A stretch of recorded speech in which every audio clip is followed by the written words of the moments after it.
Good evening and welcome back to the Dire Bear Adventuring Company. We are back with episode 8 of the Stolen Cities. For the uninitiated, we have Venolin, Rattlecan, Cross, and the humble automaton Jason. When we last left our fledgling party, they had just returned from a brief rendezvous with Garrett Hudson, the lieutenant of the Hudson Docks, whose cousin, Tobin the Baron, has been out of sorts since our brief encounter with him some time ago, where he mysteriously fell from a second-story window. Ever since, he has been increasingly irritable, and a number of the guards have been injured or killed in confrontation with him. Hence, Garrett's executive decision to isolate him. In light of this change in leadership, Venolin manages to successfully negotiate the pirates' cease of their hunt for Jason. After this, they go to Madengard to investigate Alzen's infiltration of the city. And it seems that they have begun digging extensively through a tunnel that collapsed some time ago, somewhere in the Numeric's way. From the conversation with Garrett, they learned that this tunnel was a subterranean path off of the island that was collapsed sometime during the Vampire Siege some centuries ago. And that Alzen has mobilized most of the citizenry of Madengard, including the druids of the Sylvania Wing, to expedite the process of uncovering this tunnel. Without a clear estimate of how long it will take them to clear it, the citizens of Madengard are in for quite a time should they make their way to the vampire-infested Outer Lands. With that knowledge, the party warns Ian Halsey and offers to escort him and his family to the Heights, a place which Venolin knows well, so that they can be safe from the potentially impending catastrophe, before the party themselves makes a plan to cross the bridge. It's been about an hour since you spoke with Ian, and it is approaching sunset, which is probably the one unnerving thing about this journey. However, about an hour and 15 minutes in, Ian arrives in a covered cart with a woman and 2 children.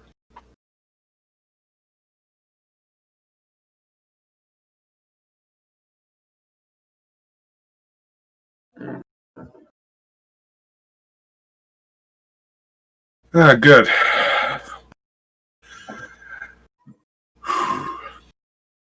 He seems clearly unnerved by the time of day, or rather, lack thereof.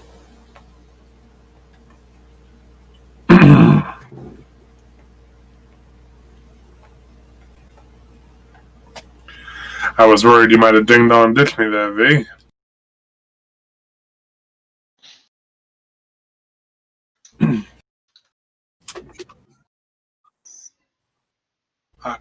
I can hear you just fine. Oh yeah, that's right. On OBS. Yeah. Sorry, my B.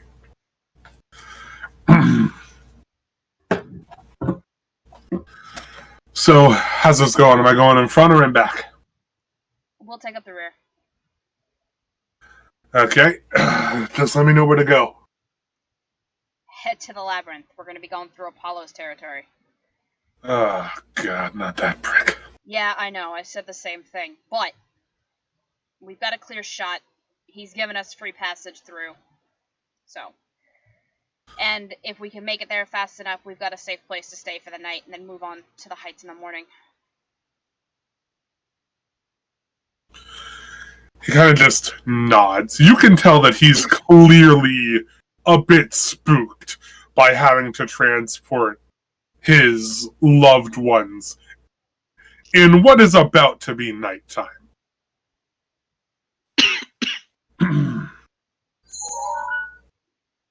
I've made it my duty to protect, and therefore I shall protect all of you with my entire body.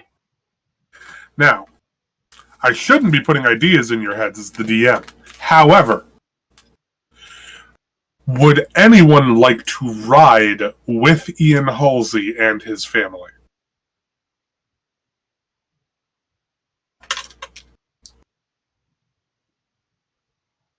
Well, it's not going to be me because I need to drive our cart. Yup. So it's either going to be Cross, Ralakan, or Jason. I'm gonna be on the top getting a good lookout. Well, I'm probably going to be, might be wise, even though we're kind of like clear from the pirates. Might still be wise to be in hiding, so I might be in the cart. Okay, then I'll ride up with Ian and his family then. For the inevitable, well... Shitstorm that's coming? Yeah. That we all know is coming because we've spent the last 8 episodes talking about how dangerous it is to be out at night. And here we are now going to be out at night. Yeah, that's... Yeah. Like, the one thing that, like, we've been talking about not doing. the one rule that we were told we should never break, and here we are doing it now. Yes. Yep. Dangerous to go out after curfew. So we're going to go out after curfew. Let's do it. Sometimes you gotta. Well, I mean, it's either this or Ian and his family get caught in the tomb that's going to become Maddenguard when they finally open up that tunnel. Yep. That sounds pessimistic. That sounds accurate. In a dystopian landscape such as this. Accurate, pessimistic, potato. I'm gonna miss that bed. Bed. Bed pool. No, there is a clear line between bed and breeding pool. Call it by its name, Spaz. I'm not I'm gonna gonna lie, I miss that. really hate that it's called a breeding pool. I really do.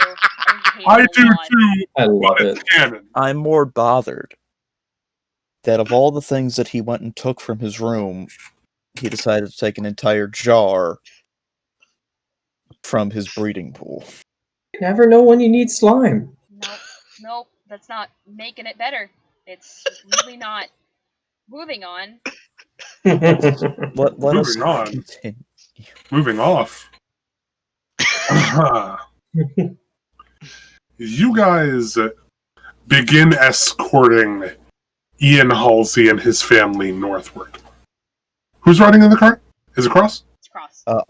I'll be riding with Ian. Yes. Okay.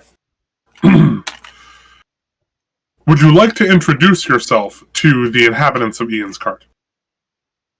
Sure, why not get attached to these people that may or may not die? Sure.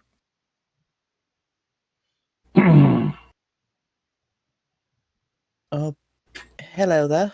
My name's Cross. He explains that the 3 people in his cart are his sister and his 2 nephews.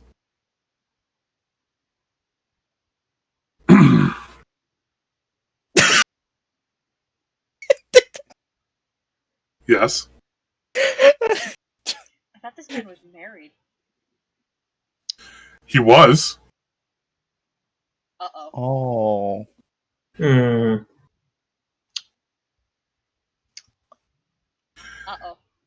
You haven't gotten to talk to him in a bit. No, I have not. Okay, continue.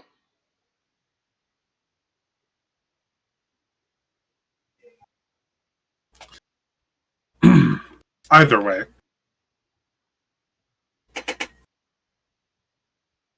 Wait, we've been gone for like a week and a half. Mm-hmm. Ooh. But in that week and a half, a big, bad, super duper scary vampire has infiltrated the town, basically hijacked the police, and has mobilized almost the entire citizenry to break their backs digging through a tunnel. Yeah. No, I get that. But also, like, it's been a week and a half. Anyway, I don't know if you're considering that short or long. that's short. That is not a lot of time. Anyway, Hey, in a world where people can leave and just never be seen again. Casually, might he add. Facts. In any case, the ride is relatively calm until you start to reach Combus Park and the sun starts setting underneath the skyline. The sky becomes painted with a almost pink as the last vestiges of sunlight are arcing through the cloud cover. And you can start to hear the varied howls and cries of the creatures for whom the sun is quite the adversary. Now, I gave you guys this decision earlier. It's getting to be nighttime now. You have the park, you have the road, and you have History's Pass. In terms of monster frequency, they're all going to be pretty much the same at night. However, there will be different types of creatures depending on where you end up going. Being very much more in the open air, there are going to be a lot more flying creatures over on the open road. Whereas in the park itself and in the forest within, you're more likely to find more woodland creatures, more akin to those wolves you fought a while back. And History's Pass has a large slew of creatures. However, they are best known for housing the various abandoned thralls.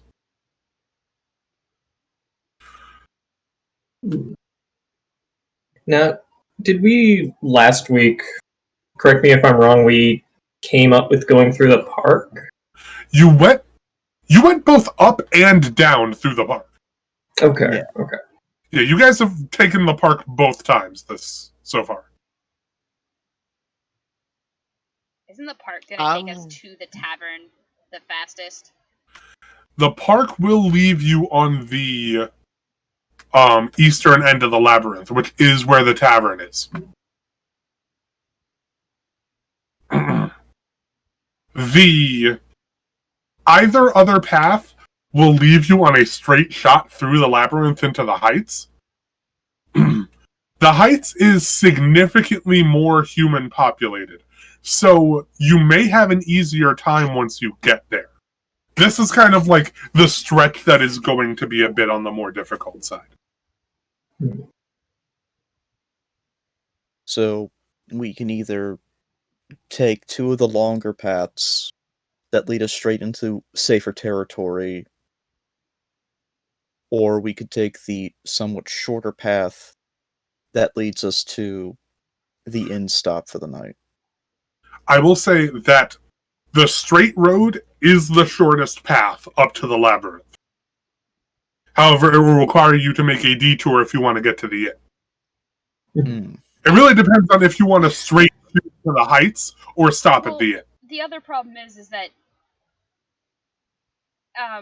even if Ian and his family can last that long, Venelin can't. We haven't rested. We haven't had a long rest since we started that day. Whoa.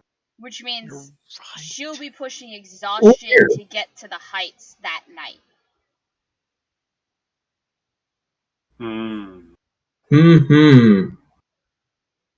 So that's where Venelin's standing. What about the rest of you? Let me check my sheet. She absolutely will do it if that's what the party wants. But it's one of those just be aware that she will be pushing exhaustion. Again. Yeah. Mm-hmm. I think the faster we get to the inn in the labyrinth, the better, in my opinion. Absolutely. It's a confirmed safe point for us. And also the labyrinth is also patrolled and guarded by friendly people. most logical Non-hostile thing. people. Non-hostile, there you go. I wouldn't necessarily call them friendly, but non-hostile is a good word. We're less likely to run into complications. They're very much docile mobs as opposed to the hostile mobs. They ain't gonna aggro to us if we run through. Yeah. Yeah. You've gotten the certificate of no aggro.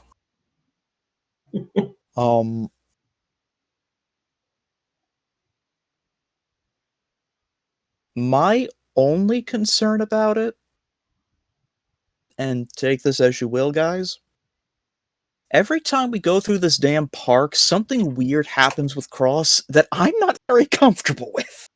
Yeah. And now we're going to do it at night. Yeah. No Yeah. matter where.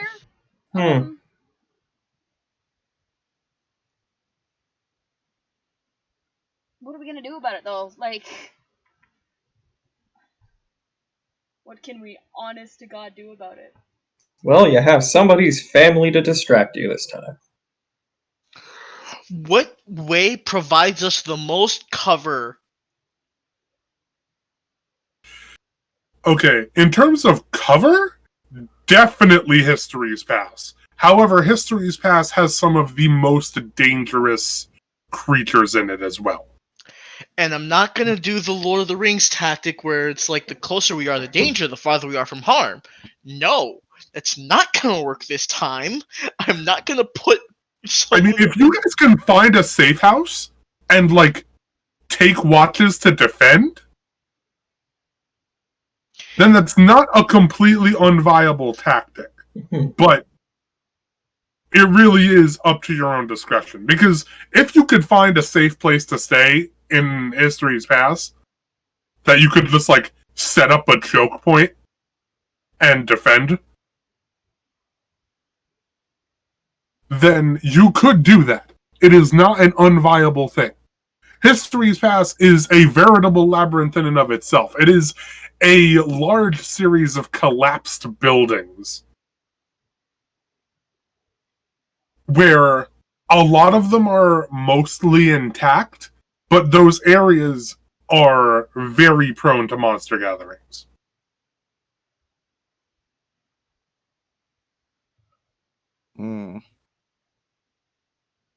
Like I said, we got a ton of options and none of them are good. Mm-mm. We got three options and none of them are good. Okay, in this setting, that's a ton of options. That's true. And that doesn't change the fact that none of them are good. Have any of us been through History's Past? Relican, you have entered History's Past in the past on, like, jobs. It's nowhere near as difficult to navigate as Apollo's Labyrinth. However, it is pretty heftily full of bad shit. Thankfully, I remember where the closest safe house is in History Pass? roll me a history check. You're asking Ralakan to do the big think, and I'm gonna tell you, it's not gonna happen. I rolled a nat 1. Oh, really rolled fish brain. I really Oh. rolled a nat 1 on the big think. Damn, man, you. You Oh, shouldn't have gone back for that breeding pool slime. Can I drink the slime to get smarter? Jesus Christ. That's Pretty sure not that's how not how that works. the slime cures your eczema, but does not.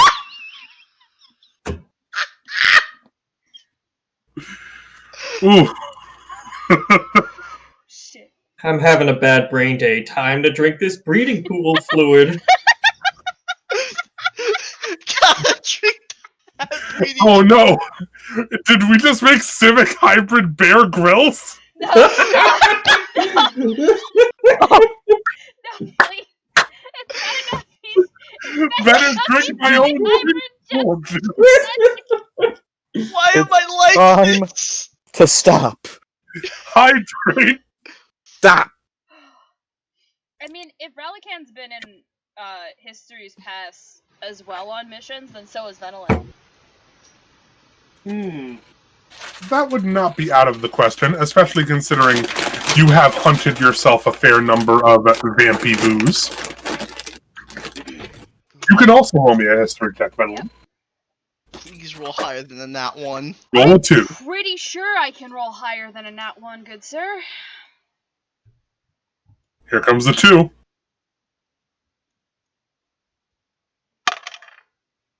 No, that's a 6 for 7.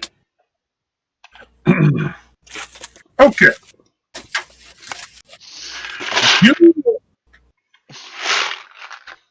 You vaguely remember a basement in one of the buildings of Exile's Pass, about halfway through. Exile's Pass or History's Pass? History's Pass. Sorry, I'm getting things mixed up. Wrong campaign. You remember a basement in one of the buildings in History's Pass. It's about halfway through, and it is on the corner from the road, meaning you can take the road halfway up and then enter this building. However, you remember having to hole up there for a night. After, maybe, possibly, accidentally disrupting a nest of harpies with Ian.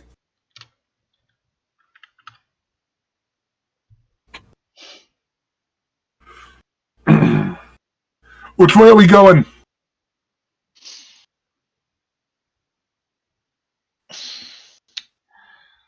I don't want to suggest History's Past, but I feel like that's our best bet. Yeah, I'm not happy about it, but I'm inclined to agree. Ian, head towards History's Pass. But... Oh, fuck. Don't worry. Hey, I wouldn't We're tell you going if I couldn't defend you. You know that. We're going to the basement, aren't we? Yep. Ah, shit, we're going to the basement.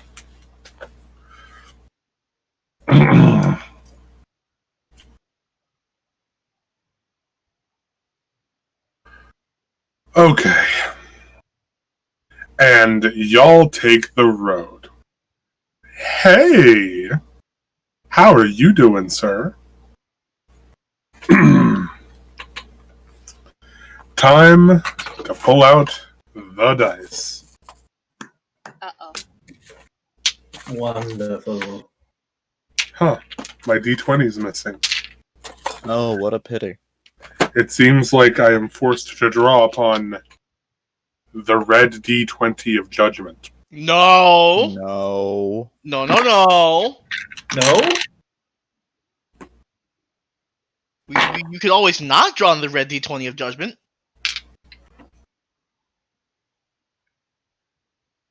That could always be a thing that you don't have to do. The die knows all.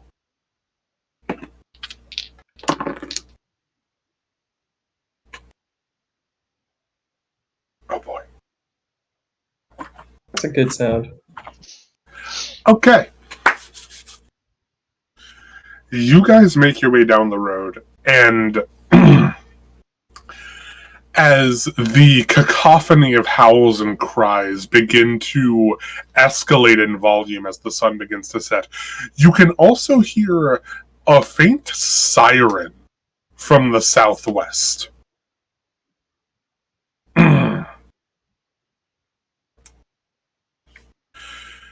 The trek up the road is pretty uneventful until you get about a quarter of the way through, when suddenly you can see several figures on either side of the road, sort of perched up on either side and glaring at your two carts.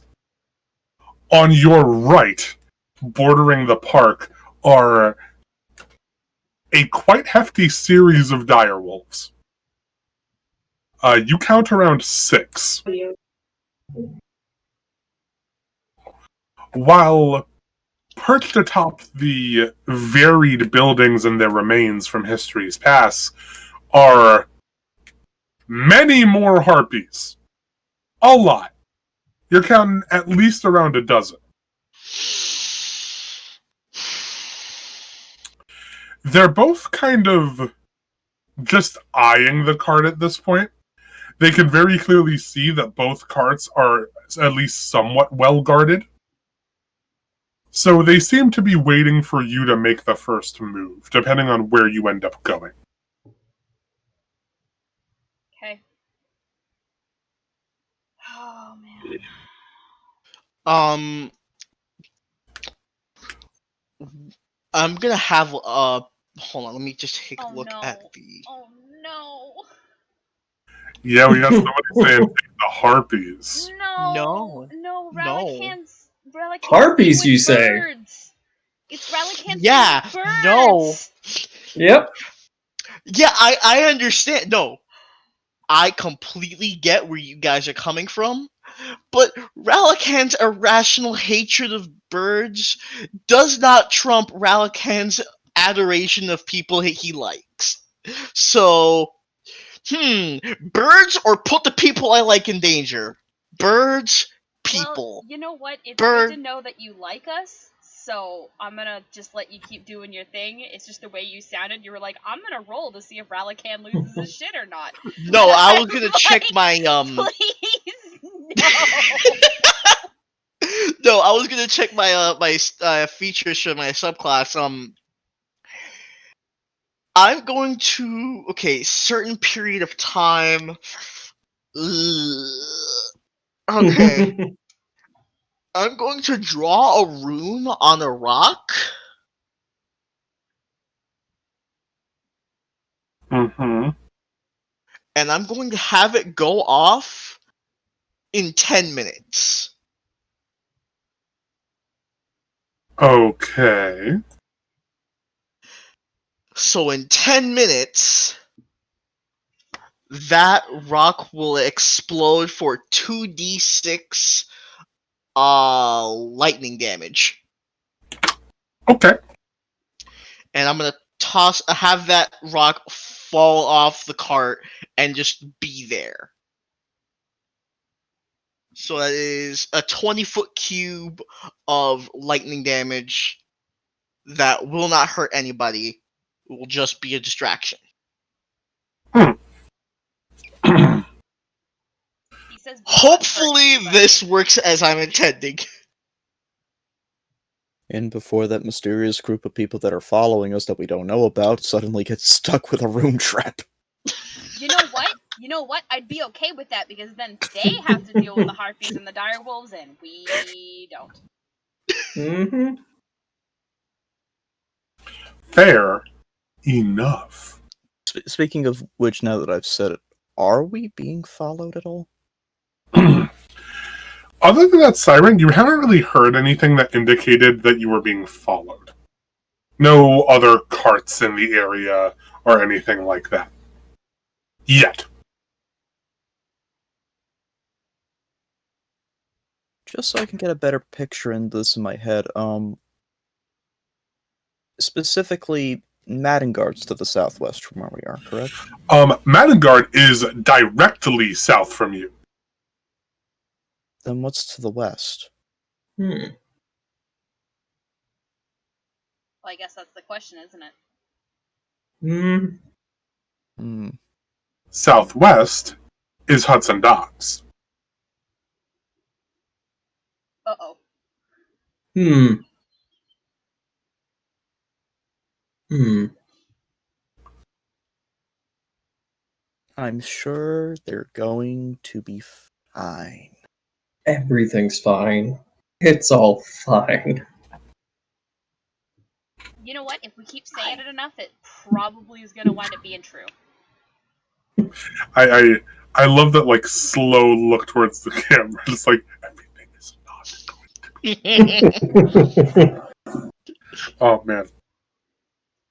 Somebody fucking clip that. Alright, how close are we to the basement at this point? You guys are about halfway there. And you guys continue, and about half the harpies and half the direwolves continue to follow you on this trek. Again, sticking to the borders of their respective territories, only ever inching towards you whenever the cart leans in their direction. Hmm. And eventually, after about another 10 minutes-ish, you guys reach the building that contains the basement. Is there a And in those safe 10 minutes, the bomb goes off. Sorry, what was that, Maddie? No, go ahead and deal with that one first. That is entirely fair. Un momento.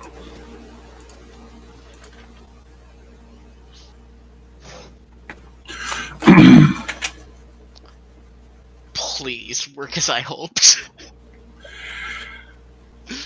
You guys stand at an impasse against these harpies and these direwolves when suddenly you guys hear a loud snapping noise from about a mile or two out behind you. One that immediately causes both the harpies and the direwolves to sort of turn their heads. The harpies take off in the direction of the loud noise. Oh my god! Nice. The Oh my wolves, god! the wolves, smelling fear and pansies, are still looking at the party. I was going to say, that's not us. We don't smell like fear and pansies. I Well, don't I think the children might be afraid. Maybe. the children Okay. might be afraid. This is true. So we've dealt with the harpies. Well, we've distracted the harpies. I'm not going to say we dealt with them. Okay, my question. Is there going to be a safe place for the horses? No. Probably should have thought about that before we The- started. This The horses will most likely have to be watched over by whoever's defending. Like, by whoever's taking up watch. I already know that Jason's gonna suggest that he takes watch because Warforged Sentry mode. I'm also gonna take watch with Jason. Okay. If anything, y'all can alternate. Oh, I mean, Cross and I only need 4 hours, so. And I'm good. Like I can hold up all night if need be. Yeah, because you could just sleep on the cart. Because once it's daytime, y'all are going to have a much easier time of it. Yeah, okay.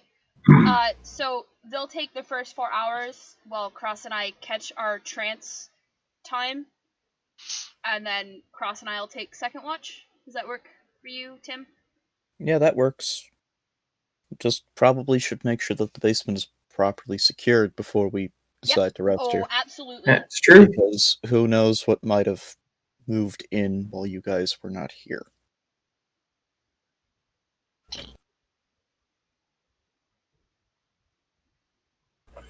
Okay. You guys head into this place, and this looks like a massive atrium for which the ceiling has almost entirely collapsed. It looked like it formed a sort of domed structure before this collapse happened, and what is left of the ceiling seems to be sort of sandwiched between the sort of remains of this domed structure's supports. Almost like it's just barely hanging on. Like, a hard enough hit at any of these supports could very likely crack it and send the entire rest of the building tumbling down. However, Venelin, you've been in here a couple of times, and been in a couple of fights here, and the supports are hardy. You've had a bear hit one of these poles once to knock it out, and the supports have stayed. Okay. You guide the rest of the group through what looks like a sort of back door into, looks like a hatch that leads to this basement. And the hatch is pitch black underneath there. Does anybody have dark vision? Cool, great. Yes, Cross. We know. Did Tim just do the... Yes. Yeah? Da da da da.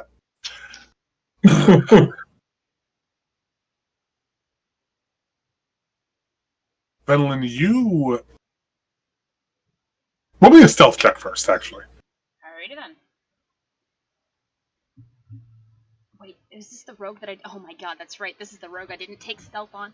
Why the hell did I do that? Stealth. I don't know, man. Why don't you ask all those clerics who don't fucking take religion?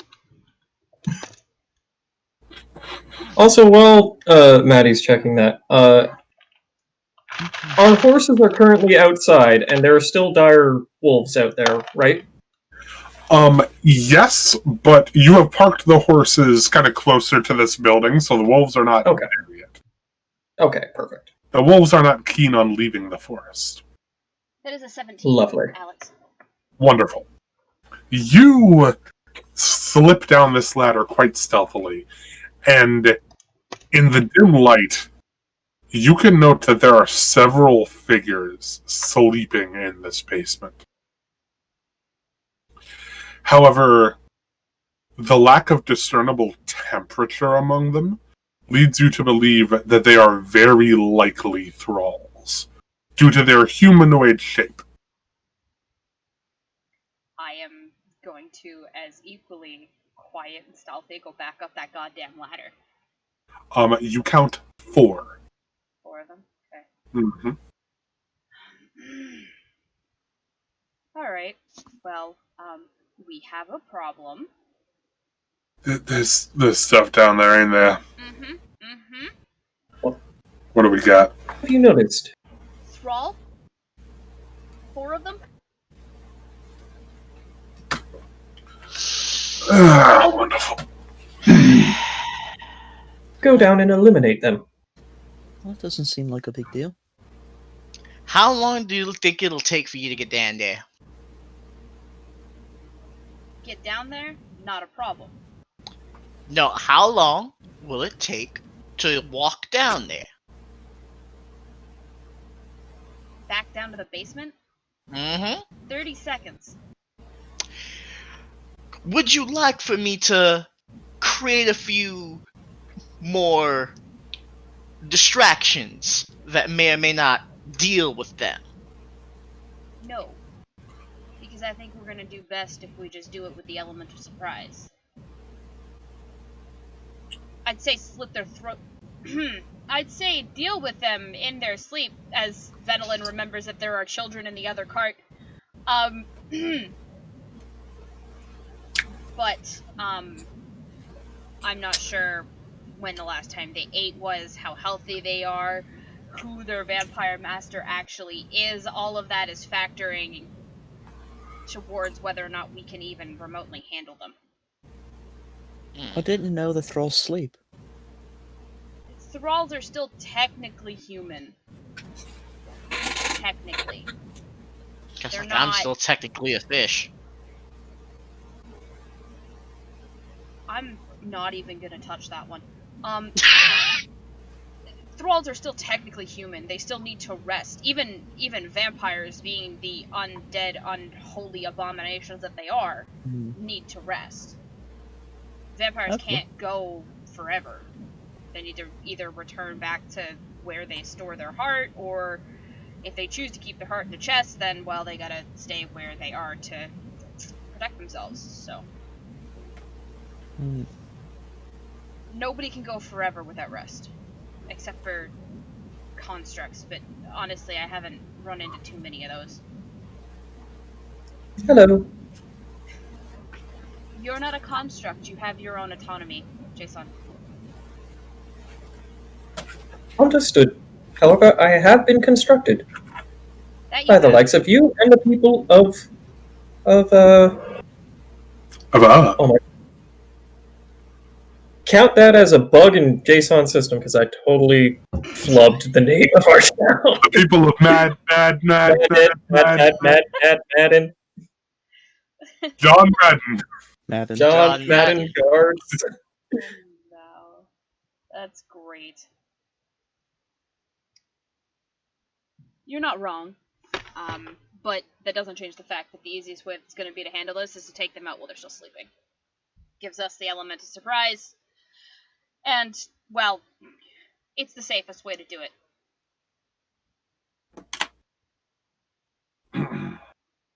Unless any of you have a better suggestion. Boom. For the record, she says that. She doesn't think anybody has a better suggestion. Matter of fact, she's 99.9% sure nobody has a better suggestion. Because this is her specialty, is dealing with thralls and vampire spawns and vampires in general. It's like you're some sort of vampire hunter. It's amazing how that works. Damn. Thrall normally sleep, or does it all depend on their sleep cycles? Thrall typically sleep. Okay. So anybody who's going to be going down there to try and slit some thrall throat can roll me another stealth check. Do I have to re-roll my stealth check? I want to make you, Okay. but you I don't mind. There's no guarantee I'm going to go down the same way I went down the last time, so. do it.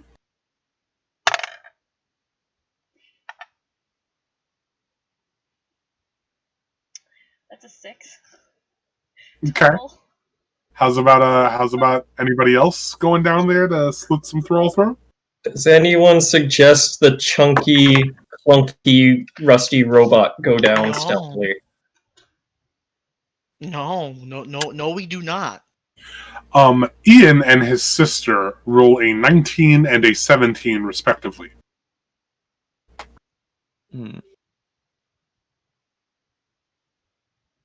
I would think that it might be a good idea for maybe one or two of us to stay up here to protect the children.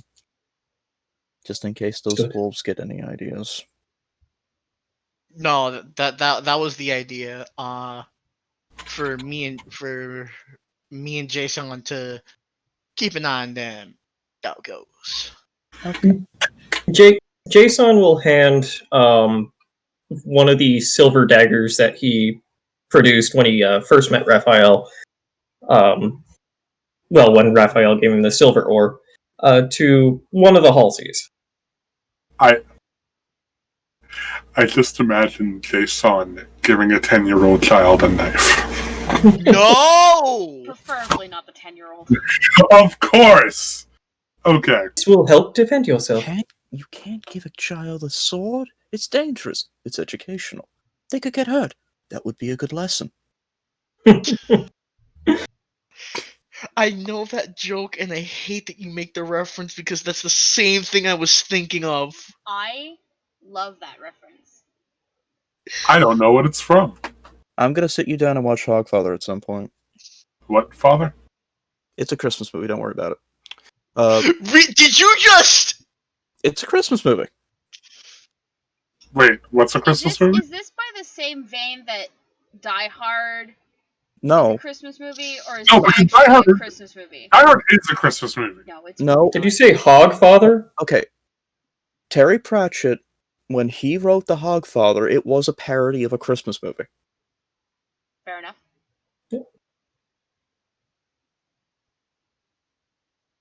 Die Hard takes place on Christmas.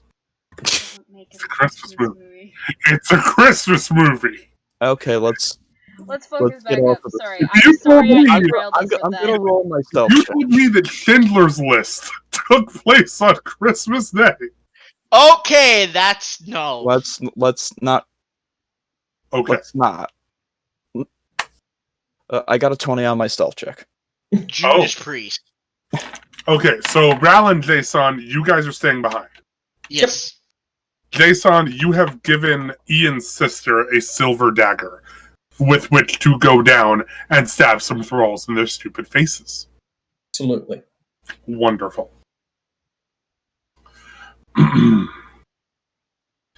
So, Cross, Venelin, you may both roll me an attack roll of your choice at advantage. Okay.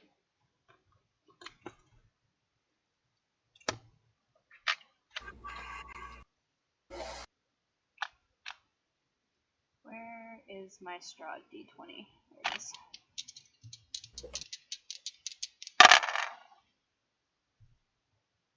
Alright, well, that is a 21 to hit. Uh-huh. You can roll me that hot and spicy damage. Yeah. How about well, you, Cross? I've got a 23 to hit. Wonderful. Roll me that hot and spicy damage. Hell would my D8 go? Somewhere. Okay. Okay, so that's 8 points from the rapier with another 7 points from my sneak attack for a total of 15. Beautiful. I am expending one of my key points for my astral arms, and I'm going to be dealing 8 points of damage.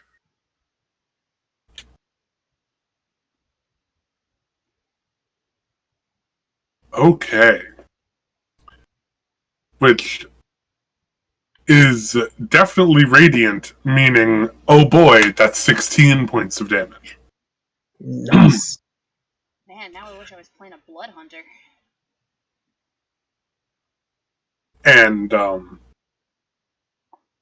Ian's sister takes that silver dagger of hers and just, does the thing. And these vampires, they hate it here. Good. You, Cross, punch this vampire in the skull, and the resulting burn just turns the entire thing to ash. Vampire smoke. Don't breathe this.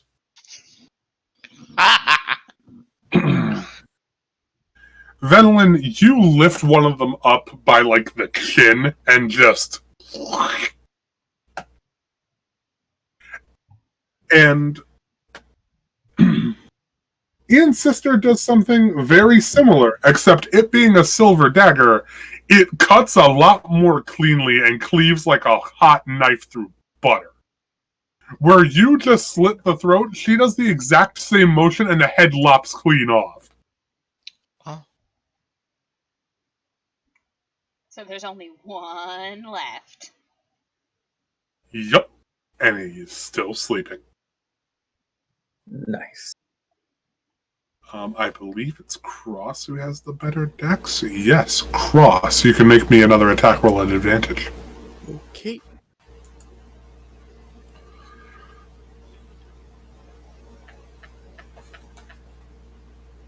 That is a 16 to hit. Fortunately, these are not very strong thralls. Roll me damage. That will be another 16 points of radiant damage. Huzzah! And that is another Ditto Vampire. Myrtlate. Yes. What's down here? There seem to be a couple of old chairs. There is a clear spot from the last time you guys were here, because that's where you guys set up beds. There's a couple of old folding tables, some of them broken, some of them still intact. There are a couple of torches, but they seem to have been wet by something. So you're not sure you could get them to light properly. There is an electrical system running through here, but it has been in disrepair for some time. You guys managed to jury-rig it the last time you were here, but it is not aged well. Sure. I'm more looking for something I could hide these bodies underneath so we can bring the kids down here. Roll me investigation. As you're the one that can actually see well down here. Right?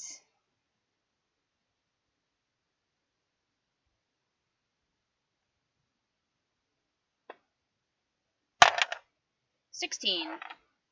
Okay. You sort of look around for a short bit, and eventually you find a large metal door with a lock on it. The lock is undone. Looks like it was snapped off somehow. However, this looks like in a time long ago, this would have been used to preserve things in. Kind of like a refrigerated room. Okay. Cool. I'm just gonna start dragging the bodies in there, and then we'll close the door after. Wonderful. You drag the 2 remaining bodies in there and slam the door.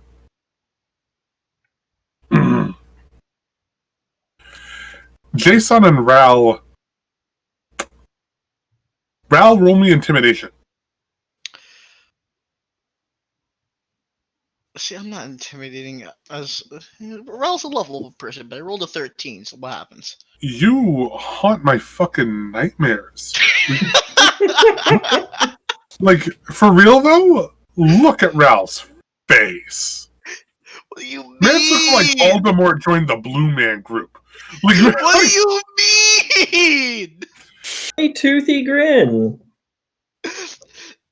All he wants to give you is a slimy hug and possibly kill all the birds. No! Stop! Man looks like evil con pescado instead of con carne.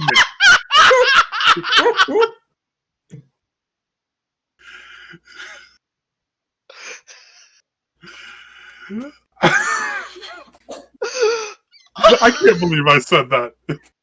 I can't believe 90% of the words that come out of people's mouths when it comes to this campaign. So sorry. Slimy morning, slimy morning. Nope, stop that. So, you kind of like hiss at them a little bit and bare some teeth, and they find it very akin to their own howling and baring of teeth. And given that you have a ready volley of arrows and possibly bombs, they do not leave. The stoop kids don't leave the stoop. And eventually, which one of you is coming back up to give the all clear? That would be probably Venelin. And Venelin immediately takes off back upstairs and gives you guys, as well as the kids, the all clear to come in. Over the course of this few minutes where they're killing the vampires, you two learn that the kids' names are Clyde and Owen. I am really glad you didn't go for the obvious other name for the child. Thank you. No idea what you're talking about. You didn't name the other child Bonnie. I specifically said 2 nephews. Yes, I am aware. Naming conventions are weird. Especially in 3756. Understood. Oh god, the amount of football players named Ashley and Leslie. So, Sorry, you said Clyde and what? Owen. Oh, wait. Thank you. Owen has a slingshot. It's very adorable.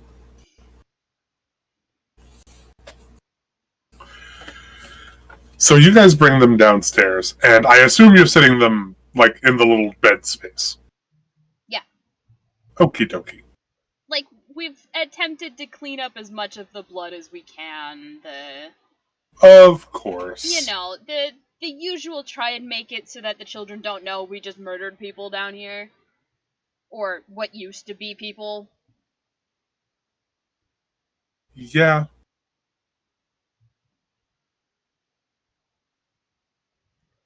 Oh, man. Okay.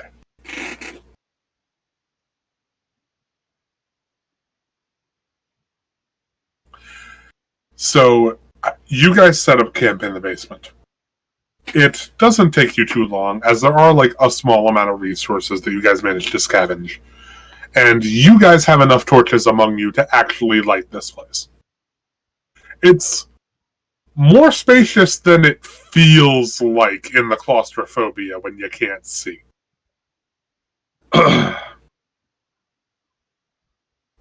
So, it's Jason and Ral taking watch upstairs, correct? Yep. Yes, sir. Okie dokie. So I will need both of you to make me both a perception and an investigation check. Perception first, please. That is an 18 for me. 22 for me. Wonderful. Nice. Jason, you keep watch over the the eastern door, which is where you guys came in from, while Ral, you head to the western door. Just in case.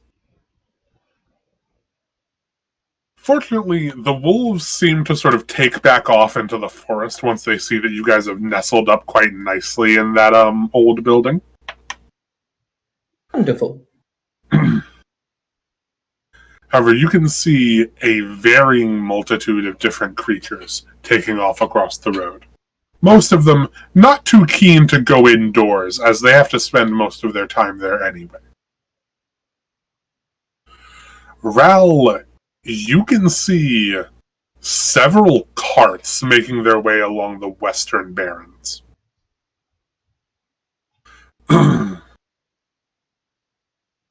They seem to bear the sigil of Hudson Yards, which you find very distressing, given your prior conversation with Garrett Hudson. Well, I wasn't there for the conversation. I was too busy debating whether or not I was going to set up a bomb. Given the fact that the party parlayed with Garrett Hudson and presumably came to an amicable conclusion. Fair enough. Because y'all are really going to make me split hairs here. You know me, I gotta be problematic. Yeah, evil con pescado over here.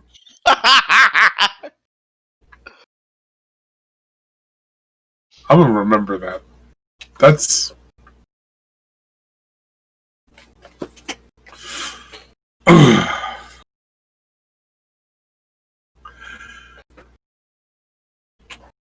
Now for the investigation checks. Okay.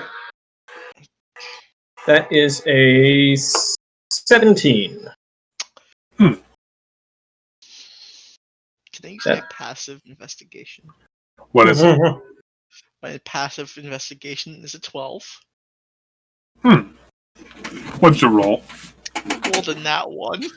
Again? Yes! Damn, another one of those, you get a free sub. I mean, yeah, I guess. In any case, I'll allow you to use your 12. Thank you. You kind of like take in the inside of this building a little bit while you're here. It's rather spacious, despite the claustrophobia that its support beams in various collapsed areas kind of instill in the weaker-hearted. You can see a lot of very large old bones that seem to even predate some of the creatures that live here. It's pretty nice. You can make a shooting gallery out of this place. Later. Nice.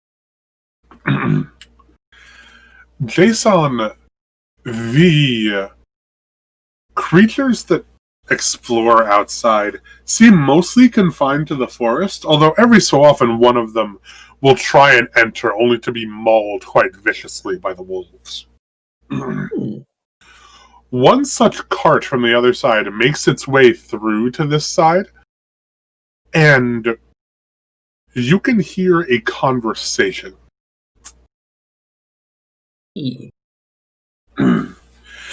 It's not super clear, but you can make out the docks aren't safe. Docks aren't safe.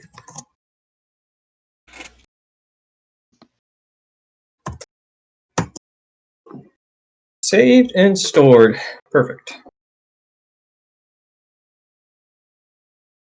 Oh, that's a little disconcerting.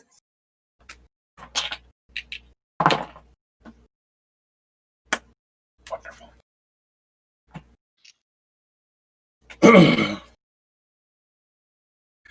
About halfway through the full night's worth of sleep, Ralakan, one of the carts seems to approach the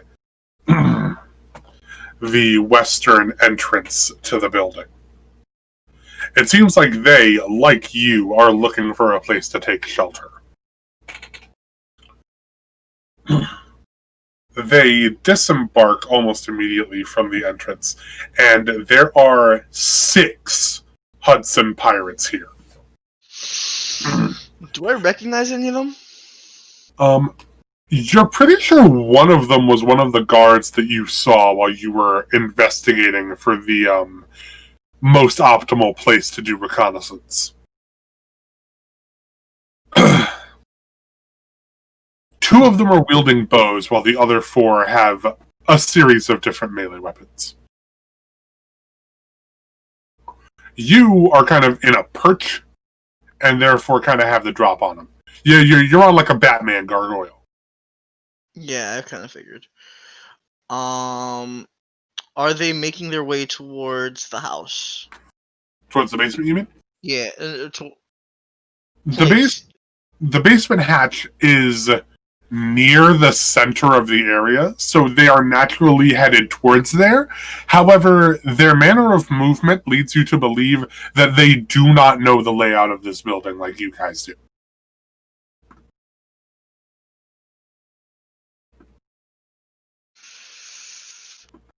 I can't. I need to figure. I don't know how to pass a message to the party. Oh, you don't have a message bomb? No, I don't have a message bomb, Alex.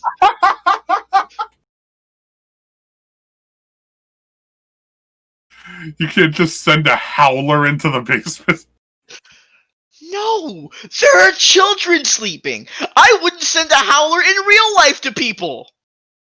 It's traumatic as shit. There's a couple of people I'd send howlers to. We don't talk about that. Same. I think everybody's got at least one person they would send a howler to. Hey, Kat, who would you send a howler to if you had the opportunity? I think she's still AFK, judging by the very empty chair.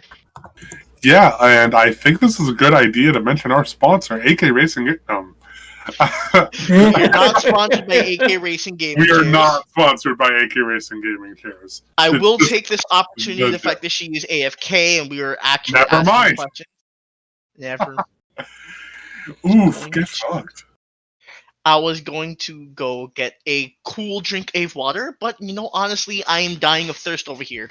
Hashtag drink water. And now I'd like to thank our sponsor, Spaz's Ghost Chair. Spook. Look at the nice little sheet it wore for Halloween. It's amazing. Maddie, we are partway through Ralakan and Jason's watch. The pirates have been fleeing en masse from Hudson Yards. Jason heard a conversation from one of the carts passing by the western area saying, quote unquote, the docks aren't safe anymore. And another small platoon of about 6 Hudson pirates has entered the building, though they do not know where the hatch is. Okay. So, Ral, what are we doing? I don't want to just open fire right away.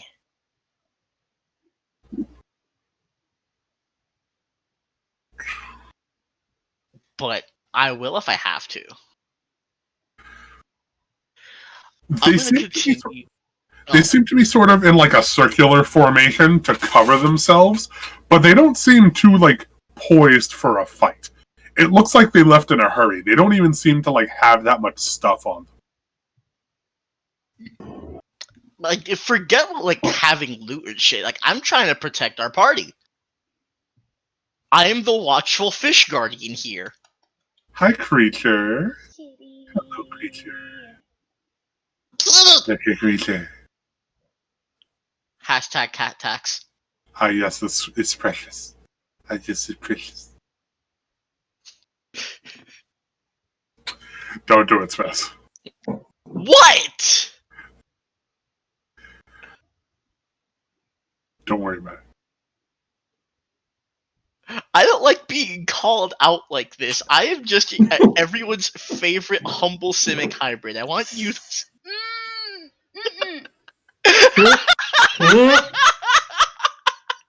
Okay. Humble may not be the word you were looking for. Okay, Simic hybrid Jeff Bear Grylls Kavanaugh. Evil con pescado. I don't think the word humble means what you think it means.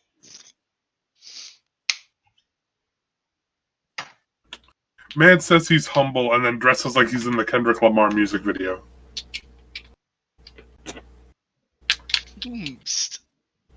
I don't like being assaulted like this. Well, of course, it does terrible for your skin.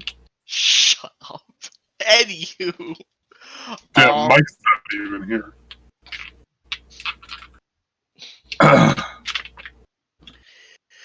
What do they do? Are they trying to get close to the kids? No.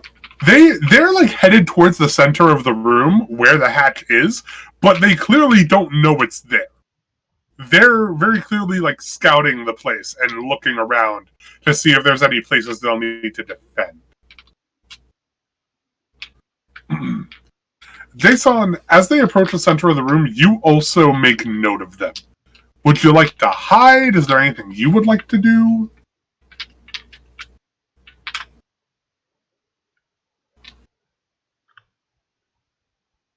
Here. I am here to guard.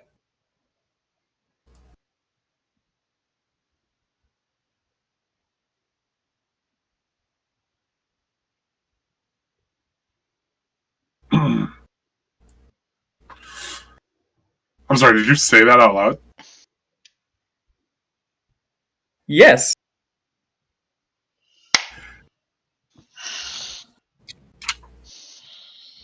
They all point their varied weapons at you, and they have a mixed reaction to your presence. The two with the bows still have their bows drawn at you. However, the four with the swords kind of lower their weapons, realizing who and what you are. Being Jason and not a hostile.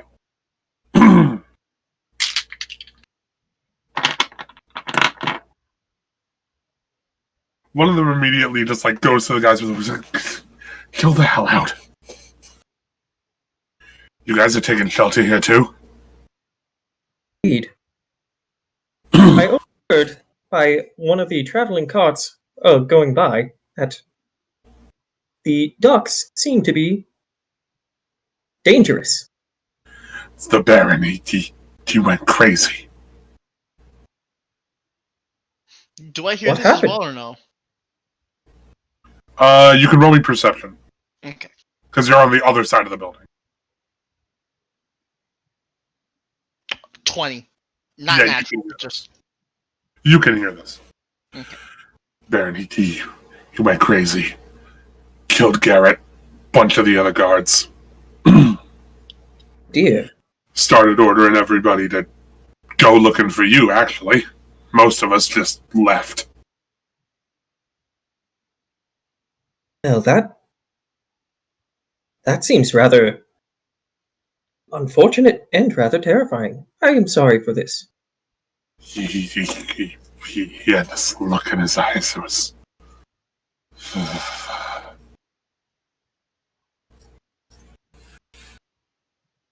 Do you have any idea what may have caused this? Got a bit of an idea who, and it's that crazy bitch he'd hooked up with recently. Bitch. That be?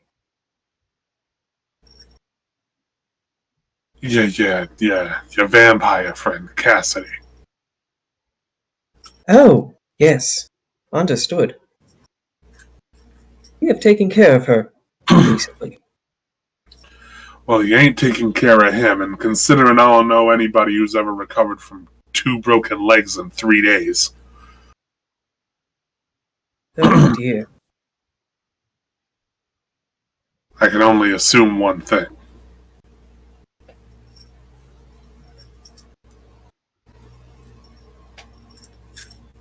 Well, where do you plan on going now? No clue. One of our guys knows a guy over in Apollo's Labyrinth. We were thinking about heading over there.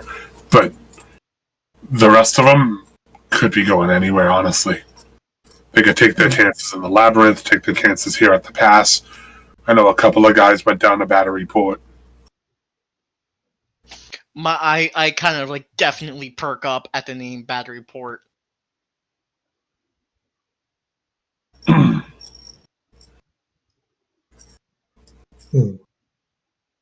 Well, I presume you are currently seeking shelter for now. For now. Nobody's trying to be out there with all that craziness. Understood. Especially with whoever Tobin decided to keep around. Probably still being out and about.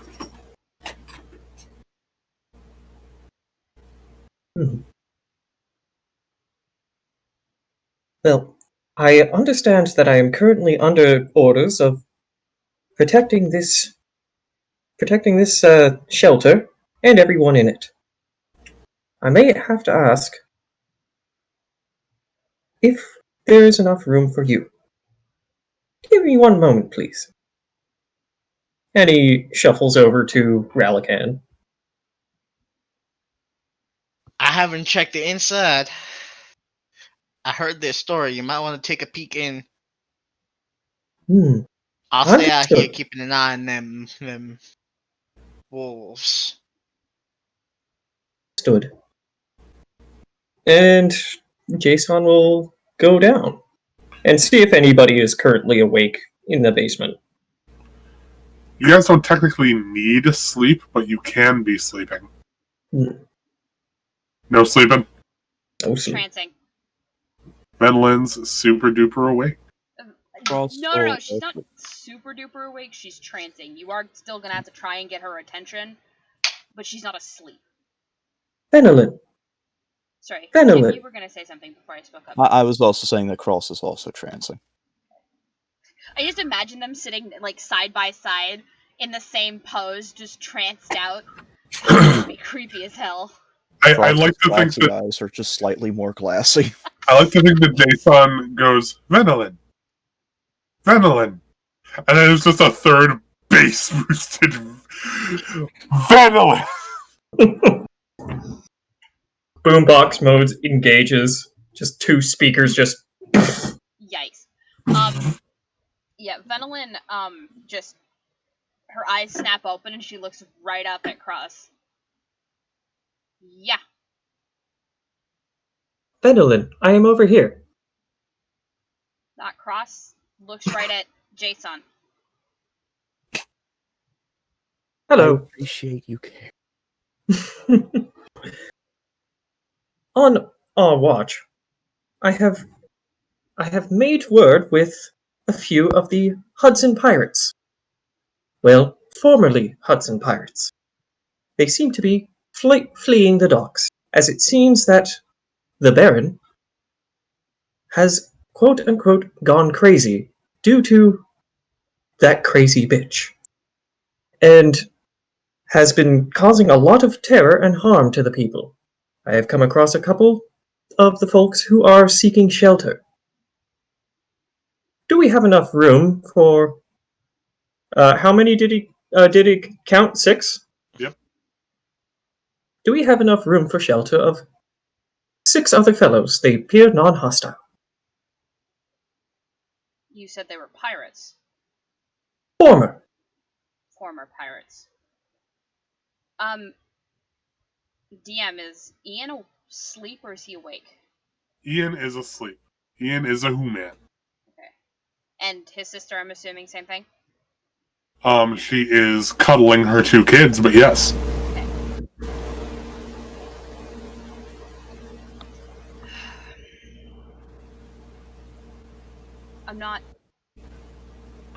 I'm not comfortable with them being down here. But they can camp out up there.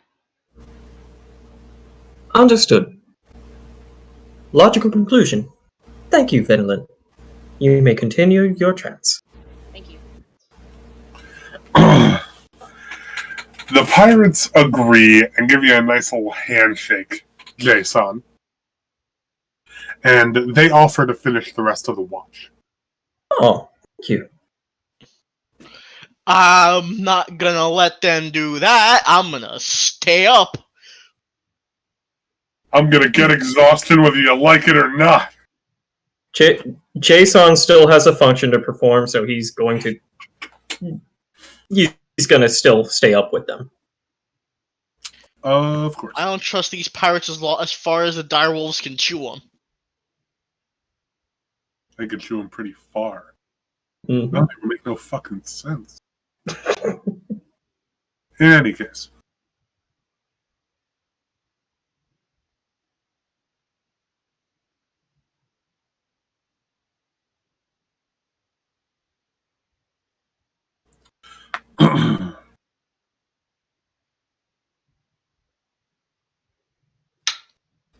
You make your way outside, and it is significantly more serene than it was when you guys got here. Nice. The wolves have receded, the harpies have fled, and the elevated presence inside of here meant that, fortunately, they did not come back here, which is important and good.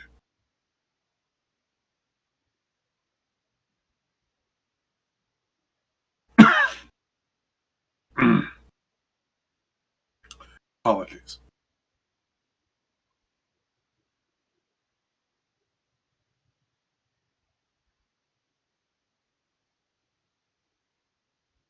You guys get in your respective carts, and the leader of this small platoon of pirates offers both Venolin and Jason a small handshake. Ah, Cool. Tim and I don't have to take watch? Nope. Excellent. Jason will shake hands with his new hand with fingers. They're wonderful. Yes, they are. Where are you gentlemen headed? One of my guys knows a guy over at Apollo's Labyrinth. We're gonna try and see if we can take some shelter there for a bit. Alright. Travel safe. And travel fast. That's the plan. How about you? Where are y'all headed? To the heights. Oh boy. Good luck. Oh? Unless you gotten in with the frickin' slumlord down there. It's a pain in the ass to get over there. The slumlord. Yeah, Apollo, you know him. Yeah, no, we're good. We got clear passage right through Apollo's shit, man. Come on, you don't think that I walk through these lands enough that I can't get free passage through where I need to go? He's very clearly trying to contemplate in his head how the fuck you managed to convince Jason Apollo to give you free passage through his realm. Does he recognize who I am? Not that well. Not that well. Okay, fair enough. You know what? That's okay. He doesn't need to. I just have this image in my head of just Venelin Cave Johnson going, "Do you know who I am? I'm the woman who's gonna burn your house down with the lemons." Alright, I wasn't gonna get quite that violent, but I mean, I guess. Especially since the house is already burned down. Exactly. Anyway, that being said, she just laughs. She's like, no, don't worry. I've been through these lands enough. You make enough connections. People tend to start liking you if you do good jobs for them. So, good jobs are done. Things are sorted out. And I get to go where I need to go. Also, as much as I hate to admit this, Apollo's not that bad. If you say so. You know, you treat him right, he'll treat you right. I just hope you didn't kill any of his men recently. What? Well, I mean, he wouldn't take too kindly to somebody killing his own men. Fair. I say, having done exactly that. Yeah. Shit. I regret nothing. Nope, you would be correct. I regret not a goddamn thing. Best of luck to you. Thank you. And y'all take off on your respective paths. Thankfully, as expected, the path over to the labyrinth is quite safe, and the path through it just as such. And your path to the heights is a pretty straight shot. And you guys finally reach the the 666 building.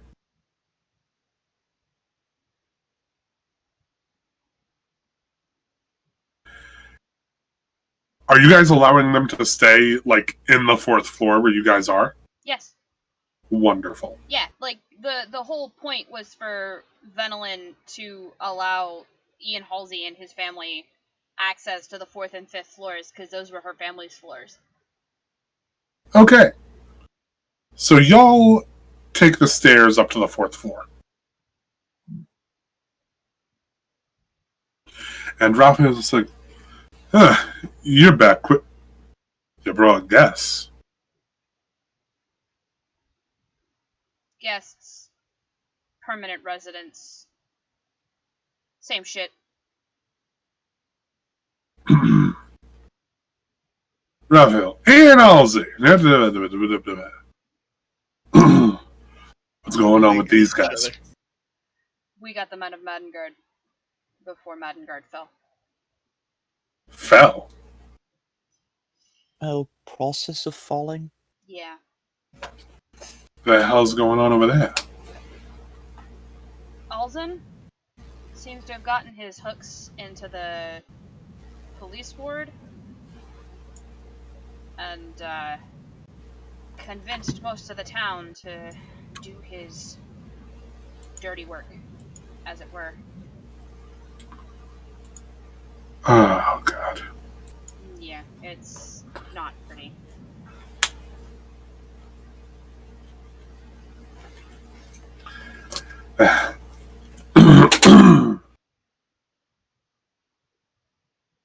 So, what's your next move? The Talking tower. to you. Me, what do you need? To get across the bridge.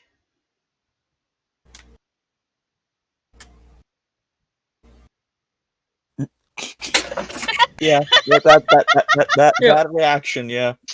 I can't put the GIF on the screen because I'm not the one streaming it, but like The blinking one where it's just like, excuse me. Excuse you? you want to cross the bridge, not destroy it, not bar it from usage. You want to cross it Yes. into vampire territory. Yes. There's another way to get to vampire territory? I would love to hear it. I mean, there are rumors about subterranean tunnels, but I've never seen one. Yeah. So remember when we said that there was that problem? Mm-hmm. Yeah. Yeah. Allison's getting the citizens of Madengard to dig a tunnel to the Glass Tower. Oh, God. Well, that's one way to get food. That's what I said. They seem to be doing it quite rapidly, as they have employed a variety of druids to, so to speak, remove the dirt from the ground.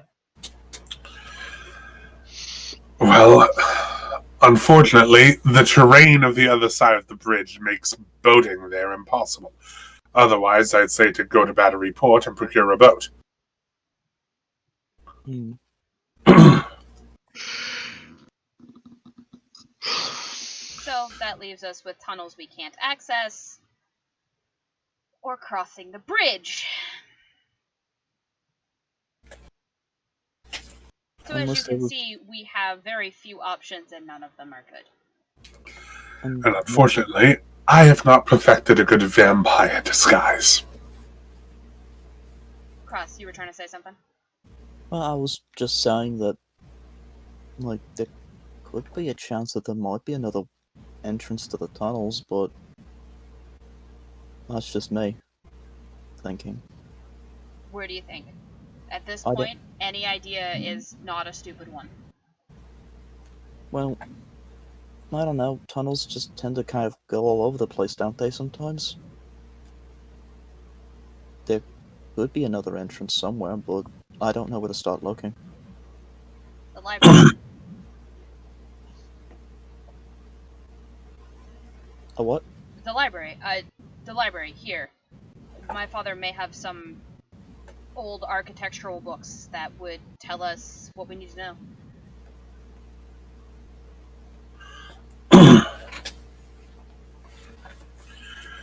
Okay, who's going to the library?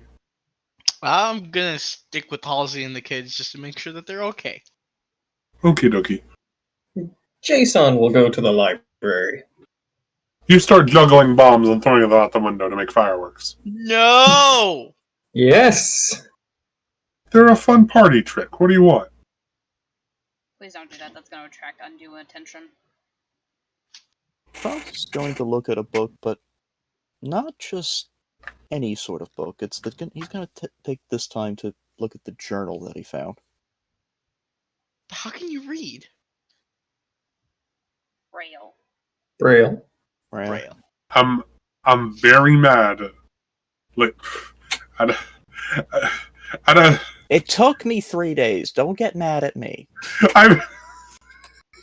It's less mad at you and more just like I thought I laid that out pretty well.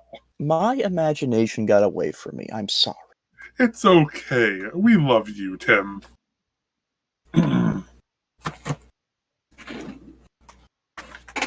is also going to assist with looking for this particular.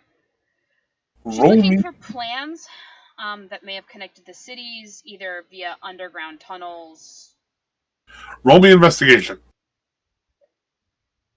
Although, if you want to deal with Cross's thing first, that would be okay too.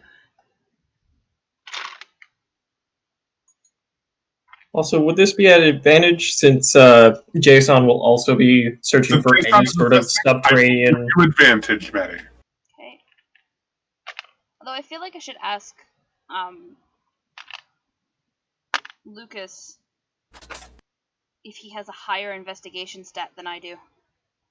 Is it higher than a +3? You should roll it at advantage, good sir, because I only have a +1. Gotcha. We'll do that. Cross, you start pouring your fingers over this book. And there are names in this book. It's just a big book full of a whole bunch of different names for about a third of it. And then it's blank for the rest of it.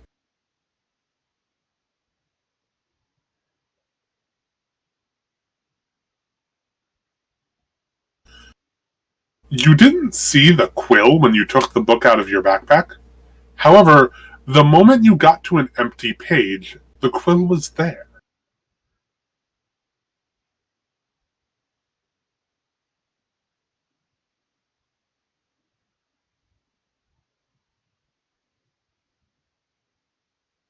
Hmm.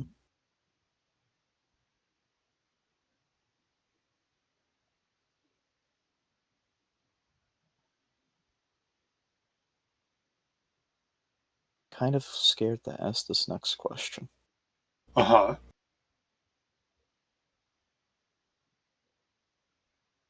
What were some of the more recent names that were written down?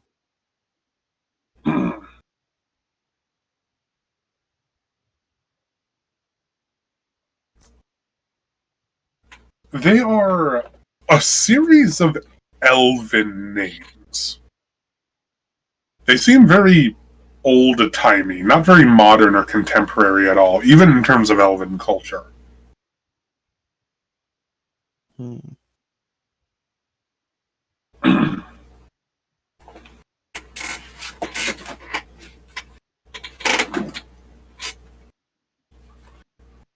However, you've never seen a very high concentration of elves here.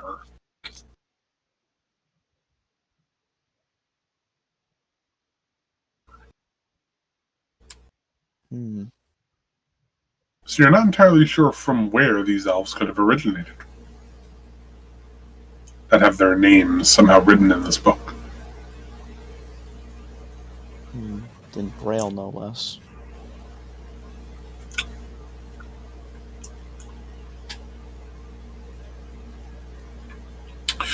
Roll me an Arcana check.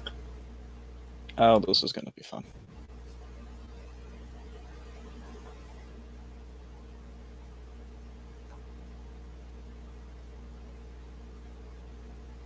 That is an 18. You can sense a faint thrum of magic coursing through every page of this book. The Braille, in particular, feels like it almost rises as your hand approaches the page. You're pretty sure that the words in this book are made to be readable by whoever is holding it. Hmm.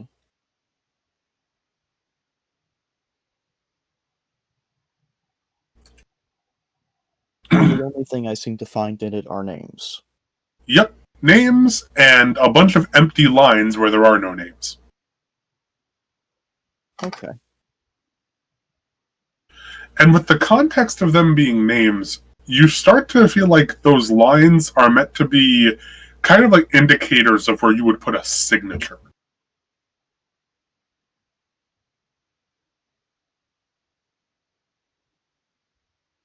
Okay. Madeline. Yep. What'd you roll on that investigation? Oh, no, wait, no, Jason, what'd you roll on that investigation? Yes. I rolled a 20, not natural. Wonderful. You guys pour through the architecture area at a breakneck speed and eventually come across what looks like an old fold-out map Hmm. that seems to be a map of the myriad subterranean tunnels that crisscrossed through this area. There were significantly more of them than those that you know about. However, there are three main ones that lead off the island. There is, from the looks of it, comparing it with what you know to be the topography of Madingard today, the island today, one such entrance is from Madingard. One such entrance seems to be a few miles east of Battery Port.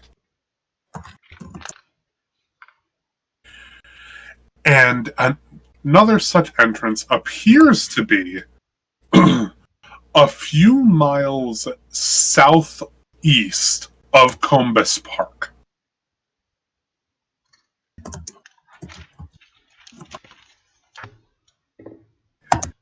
It seems to be somewhere about a mile or so from the south side of Combus Park, Okay. but in the opposite direction from where you guys would have been heading from.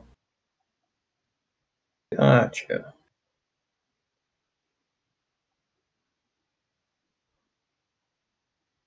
Yeah, this seems to be almost exactly what we want. Very interesting indeed. Well, it looks like everything's leading back to the park. Well, the tunnel does not begin at the park. It begins in an area a few miles from the park. Yeah, but everything seems to be going back to the park. You know, that's roughly where Ralakan found Cross. That was, we were in the park area when Cross found the journal with the centipede. And What the? Nope. so, like the park seems to be the thing, apparently. Everything Popular park. significant seems to be happening in the park. Dogs are not allowed in the dog park. People are not allowed in the dog park.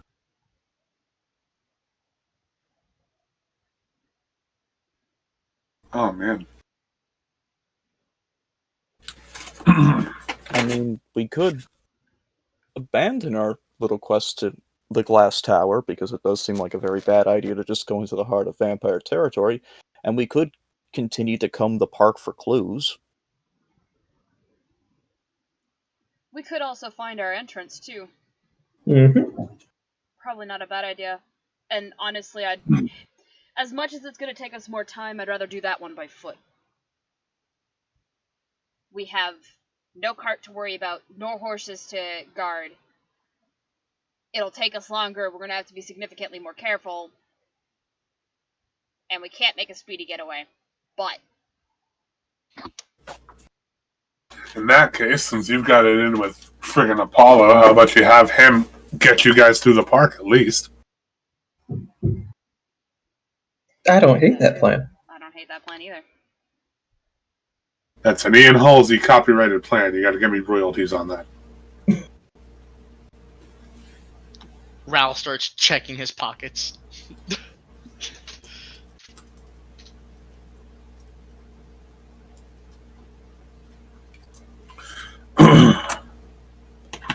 So it looks like we've got a plan. Well, we have the starts of one. We have a course. We gotta coalesce. Because if all we come at him with is a plucky attitude. No, don't worry. We're not just coming at him with a plucky attitude.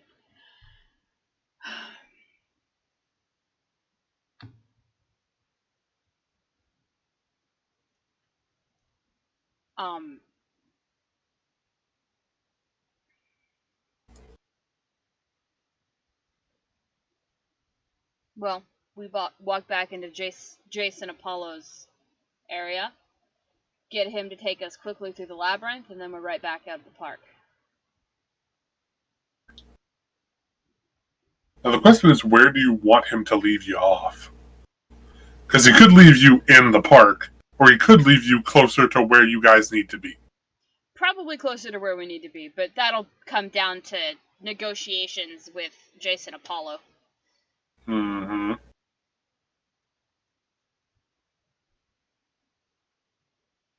I'm sure once he realizes where we're going,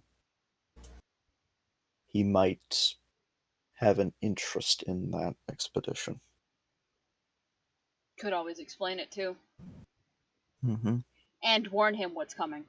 He needs to know. Is that the move? That's the move. Yeah. But Okay. the next day, because I can only imagine that despite our breakneck speed through the library, it still took us quite a bit of time to find what we needed to find. It did. So you guys are going to wait out another day? Yeah, I think so. Works Yep. for me. Do you guys want to talk to him tonight or tomorrow? Tomorrow, because we still would need to travel to him. Yeah. Understood. Venlin does want to take the chance to talk to Ian, though, once everybody's kind of gone to bed. Mhm. I gotta, hang on, just let me quickly remind myself of the layout of this particular building.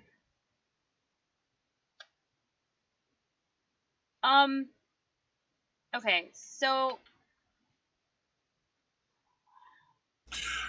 Raphael typically sleeps over in his storeroom on the 5th floor, so you don't need to worry about... yeah. Well, NBA. there's plenty of rooms on the 4th floor that she can get his family situated into. It was just one of those, like, did I have to check to make sure that they were secure? But she made sure that the two boys had their own, like, there's a very secure room. Ian's sister's got a secure room. Ian's room is secure. You know. And then Venelin does something else.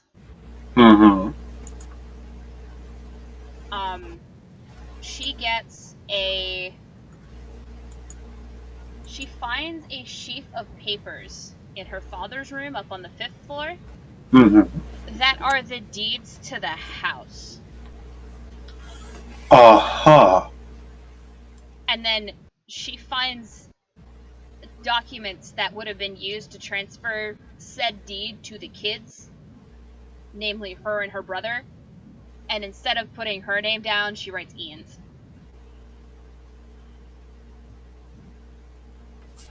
Aww. Van, what the hell are you doing? Is your family home? Yep, I know. Now, this only takes effect in the unlikeliness of my death. But I don't need somebody to just throw you out on your ass. You were too good of a friend of me in Madengard, and you've given me a debt I can't repay, so I'm gonna start trying anyway.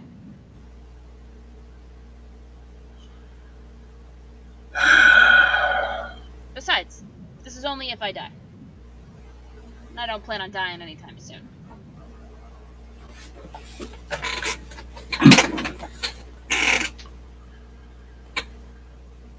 He has no idea what to say, so he will very silently take the deed and just put it somewhere safe. Ian, I gotta ask, what happened? You were one short on that party. Yeah, and By the time I got back from my little expedition, looked like Allison was one short on laborers. They had a partial collapse. Killed 7 people. One of them was a priest from Sylvania, another one of the circus performers. I think the bartender's sister.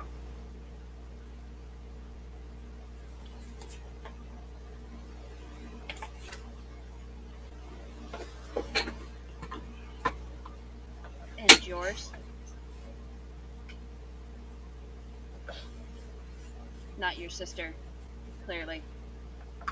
Somebody tried to tell me it could have happened to anybody, and I may have gotten pretty liberal with a couple of arrows and a couple of kneecaps.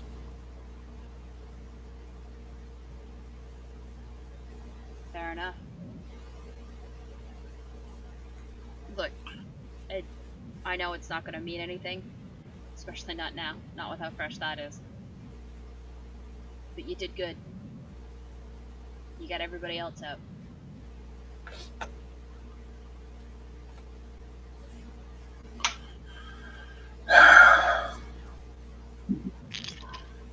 Tell you this, we ain't got anything if we don't have family.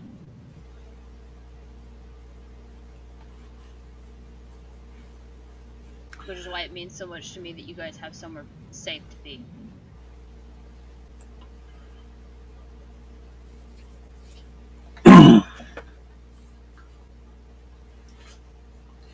Well,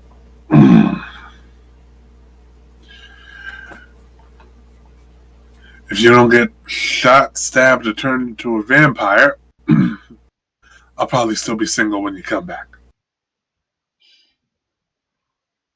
We'll see how you're feeling when I get back. And he kind of...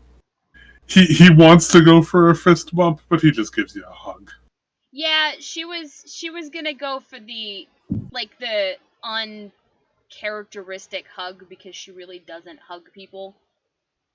And she hugs him tight because she knows what it's like to lose. Mm-hmm. And then it gets awkward after about a minute. And she just kind of pats his back and clears her throat and attempts to put space between them. Look, this woman doesn't know how to properly interact with people. Fair enough. Interaction with people, that's heresy. The next day.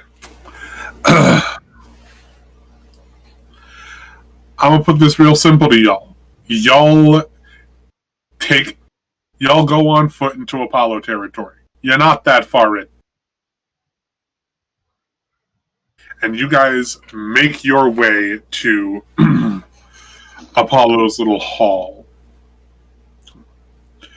Well, if it ain't my favorite freelances. And to what do I owe the pleasure of your visit? Well, we have a request and bad news. Which one would you like first? Let's see. Let's go in alphabetical order. What's the bad news? Well, bad news. Alzen's taken over Madengard. Okay, that's not alphabetical order. That's bad news. And you gave me no news. Fair enough. Wasn't Still sure alphabetical. if you had heard. Yes, some asshole vampire takes over some backwater town. Is there a part where I'm supposed to care? Besides the fact that said backwater town has a path directly from the tower to the town? I'm sorry, what? Uh-huh. Which means There's an... Madengard is become a feeding ground. Meaning... There's going to be more vampires here than there have been in a couple 100 years. Indeed. Yep. One of the last safe havens is being breached. And there's nothing we can do to stop it. Well, there's something we can do to stop it. We're working on it, which is where the request comes in. What you need? Need you to take us back to Combus Park, but didn't want to take the horses in the carriage because then somebody has to stay behind to protect them. So we need a ride.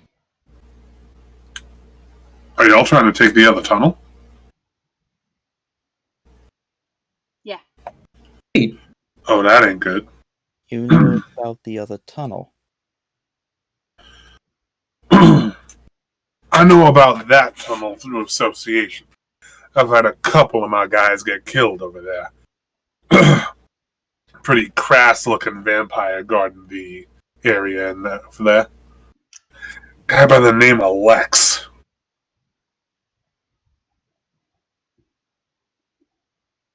Lex or less? Lex. As in Lex Luthor? No. Okay, I don't mean like personality. I mean like the spelling Lex. Like. Yes, Lex Okay. as in Luthor. I really hope he's not Lex Luthor personality, otherwise we got a capitalist vampire on our hands, and I'm not okay with that. So, a capitalist.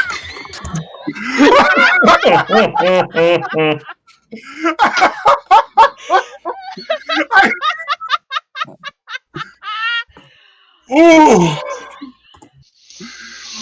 Ooh! Oh, yeah! Oh, that was good. It's That a real good still time wrote to mention that we itself. still haven't found if the Communist Manifesto still existed in this world. Oh, man. I'm pretty sure it's in the library somewhere. Knowing my I'm pretty father? Yeah, probably. Oh, yeah. Yo, Vampire Alexa, play the Vampire Soviet National Anthem. Does O Canada start playing? No! Goddamn Soviet Canada! Soviet Canada! Soviet Vampire Canada. Soviet Vampire Canada? I'd like you to know I was drunk before the stream started. I feel like I need to return to that state. Why? I am proud to say that I am a citizen of Vampire Soviet Canada. You and me both, my dude. Reject sobriety. Return to waste. Okay, Sorry. so this vampire's in the way of the tunnel. Oh, hi, JT. What'd you miss? A vampire has taken over the party's hometown and is currently forcing them to dig a tunnel to a den of vampires, basically turning this entire island into vampire food. There is a secondary tunnel that the party could use to cut them off. However, it is being patrolled by another nasty vampire son of a bitch by the name of Lex. And then we were making jokes about Canada being, Soviet Vampire Canada. Soviet Vampire Canada. Communist Vampire. vampire. Ugh, run. Sayo. Okay.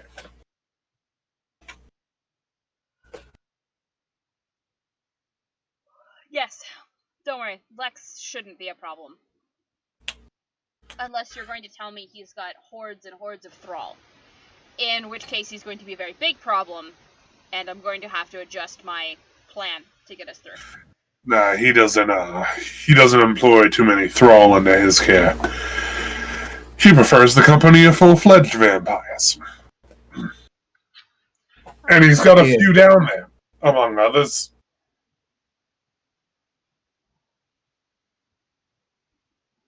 But in any case, I don't think they'd be defending that area if that tunnel wasn't operational.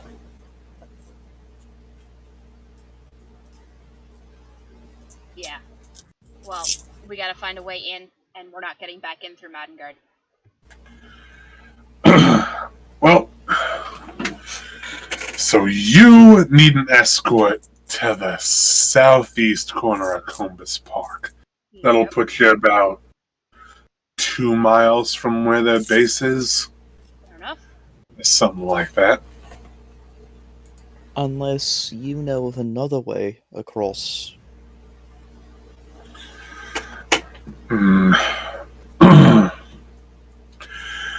If you were crossing nearer to the south by where Battery Port is, there's a port on the opposite end, but that puts you way too far from the glass tower from where you need to be. Plus, that's got a whole other slew of vampires that aren't exactly affiliated with the glass tower ones. Yeah, we got other problems. You're gonna want to keep an eye out on the port.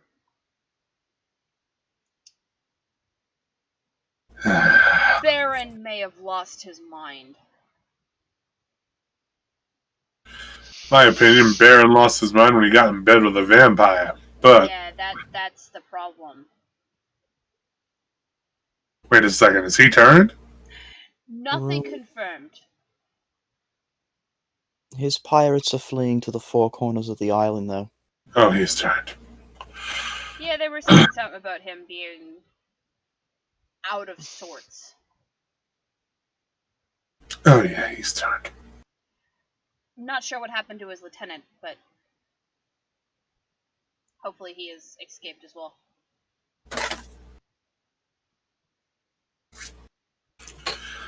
Okay. So you may have another vampire brawl coming from him, just so you're aware. Gotcha. You've done good by me, so I want to make sure that I do good by you. Share news that I have, especially when it has to deal with your people. And he kind of yells down to some of his henchmen. Donna, Stevie, set up a cart. We got an escort. Alright, so we're heading to Combus Park, and we have vampires to take care of. Oh yeah. Wonderful. Hey, I gotta ask, Jason. How Fenelon. much silver ore do you have? He opens up his chest. It Probably looks like about this much. it looks like a very large nugget, about the size of like a bit bigger than a softball. You can tell that he's been using it to kind of tip his weapons in it, and then sort of casting it into this nugget when he's done with it. Sure. Venelin is going to hold out her rapier. Think you can, silver tip this? I can certainly do my best. Especially since I'd have had a whole host of silver weapons, but they've gone missing from the house.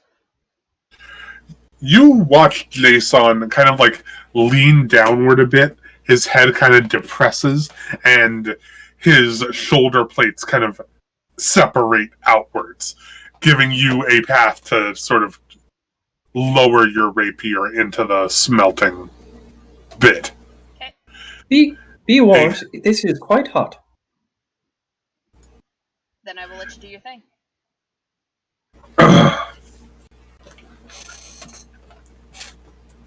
Okay.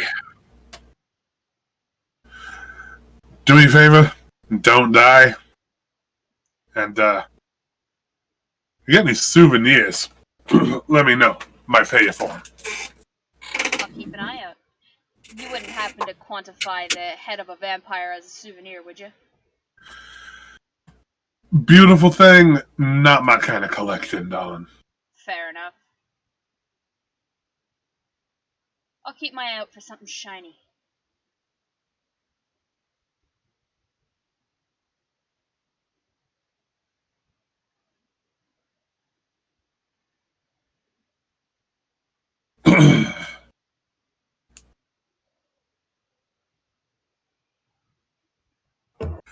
So y'all follow Donna and Stevie into a deluxe cart.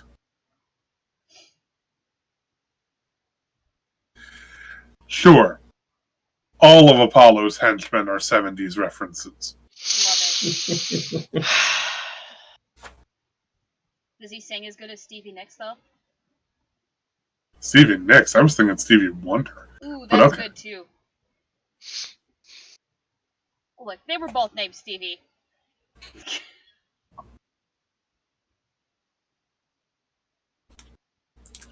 There are a lot of Stevies. I don't know what you want.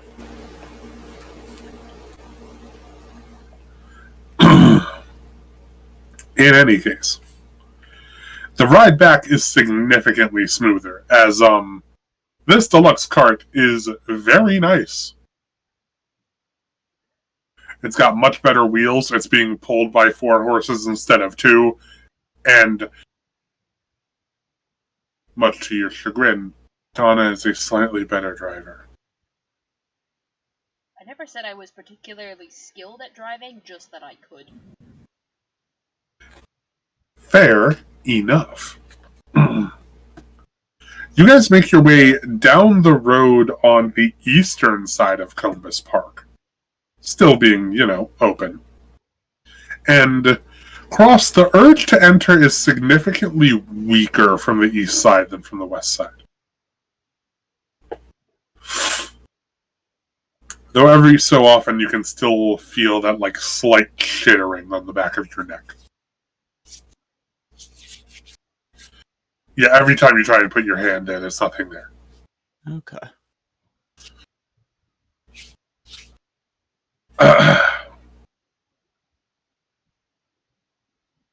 And after another couple of hours, it is sort of early afternoon, from 2, 3 o'clock. And Stevie bangs on the outside of the cart. It's like, you here? Alright, appreciate it. Wonderful. Thank you very much.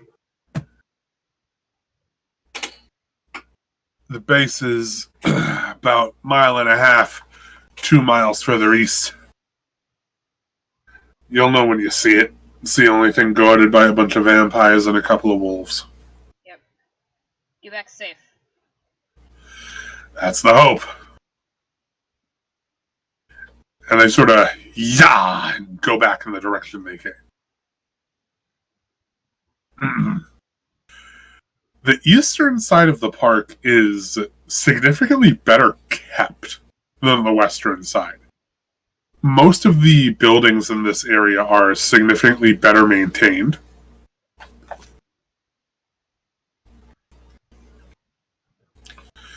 And as such, you can see many more humans here than you'd expect to see. Humans or humanoids? Humans, like actual humans. I Human. had to quantify. Especially after being told that this place is nothing but a bunch of blood-sucking vampires. However, the moment you get within about 1/2 mile of the edge of the island, you start to notice that it becomes significantly more isolated. And you make note of quite the installation. Give me a moment.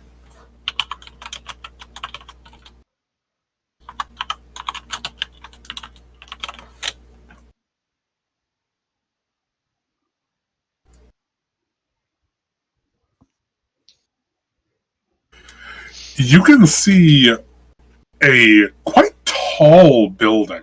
I wouldn't call it a skyscraper, but it's definitely a good several floors high. It looks like some of the higher floors have suffered from various strains of decay or collapse, but the lower floors seem very intact. And you can see a number of entrances that seem to be stairways leading down. And every single one of these is patrolled by at least 3 people. There are 3 entrances in total. One large entrance, which is kind of head on the way you're headed, and 2 smaller entrances on the corners.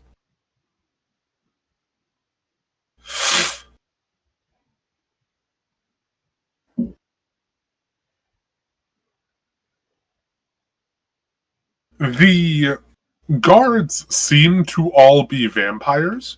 However, at the corners, there are a couple of guards that definitely have the sort of hue about them of definitely not being undead.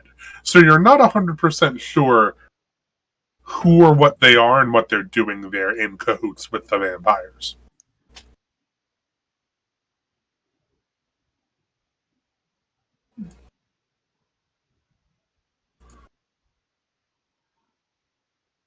How do you think we should approach this?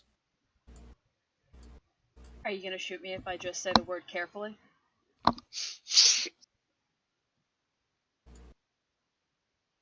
I apologize. Levity may not have been the best choice here. Well, we can attempt to... I guess... I honestly don't know.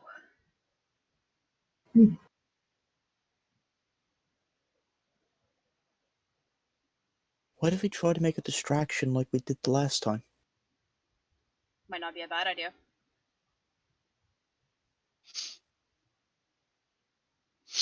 Then we ambush them. Draw them out one at a time into a kill zone? That's a good idea. I like it. Anybody else? I got nothing. That does seem like a rather decent plan. Do you have any more of those noise-making lightning runes there, Ralakan?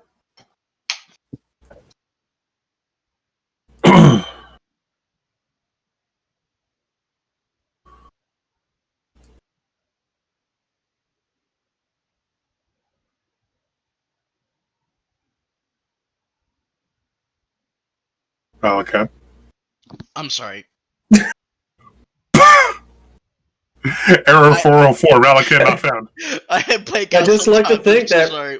What's Ral happened? was just making that face. Just yeah.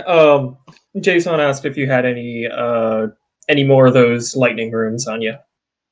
Oh, I'll make them. Oh, wonderful! Cool. Now, all we have to do is just find a good spot to ambush them.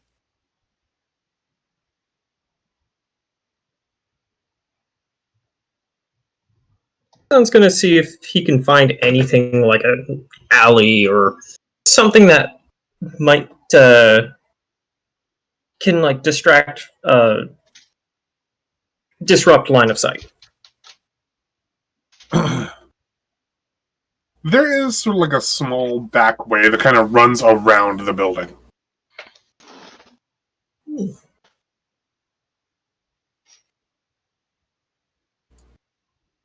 Perhaps should we hide out there?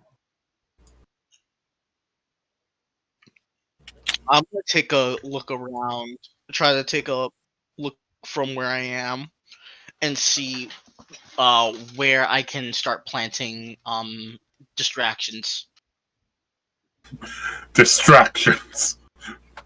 Oh, Not reconnaissance. Not diplomacy. never diplomacy. Distractions. Now I feel like, now that you've said the word diplomacy, I'm just like, maybe we should try and talk our way in here. I'm sure that will go over as fantastic. Oh no! Hello it's there, gonna be Mr. awful. Vampire.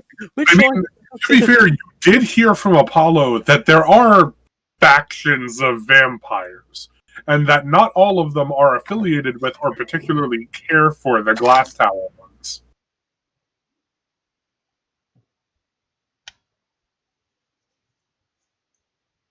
So we could try negotiation. That is always on the table, but Potential. I don't know if we particularly want to try negotiation here. no. I am open to it. But Well, there, I Don't let me do it. These ones are specifically guarding this tunnel. And then there's this guy named Lex, who was the leader of this little band of guards. There could be a possibility we could talk to them. The question here is, looking at our dear metallic friend, are they looking for him too? Because this Be whole faction problematic. thing is making me think that there might be more than one set of vampires out looking for Jason. So you think the oldest vampire that's in the glass tower hedged his bets and sent out more than one group looking for Jason? Maybe? Or perhaps, like as we mentioned, there are different factions. And some of them are against the glass tower. They might be looking for Jason to not, like... To not hand him over. Yeah.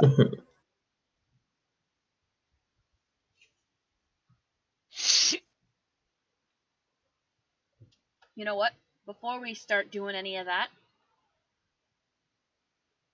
let me scout. Let me get a little information, and I'll come back.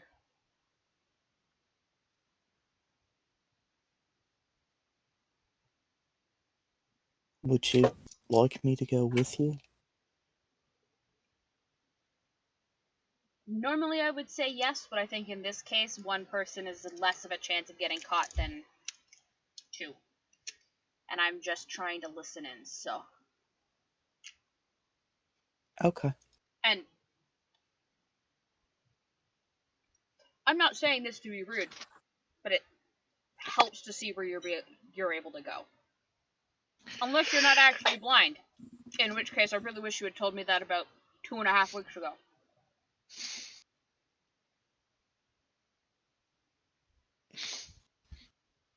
No, I can't see a thing. Fair enough. She does like just put both of her hands on Cross's shoulders though. That isn't to say that I don't think you are not a valuable member of this team, because you are incredibly valuable. Your combat prowess is next to none, and that includes our archer. It just helps to be able to see, to count how many there are, because if they're not moving, you can't hear them.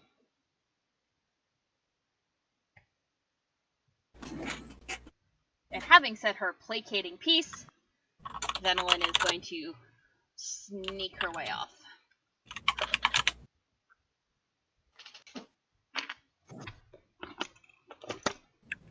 Not that she probably had to placate him, but she felt like she had to, so she did.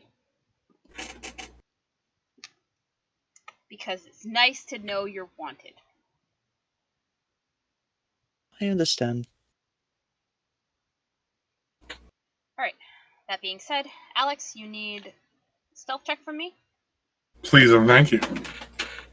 And this is why I wanted to go with you. I know. I know.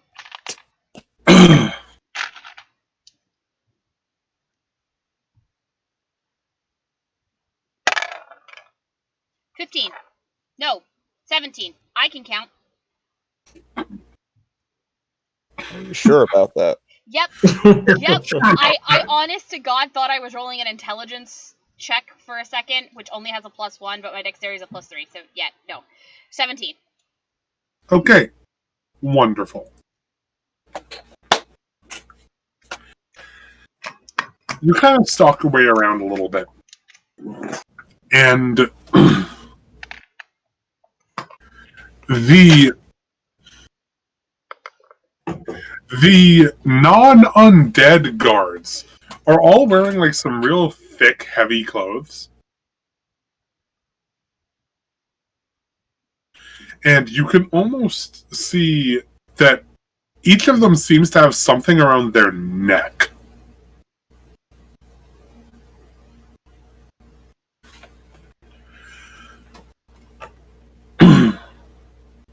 They seem a lot more talkative than the vampires are. And occasionally they'll shoot the shit about stuff. What do I hear?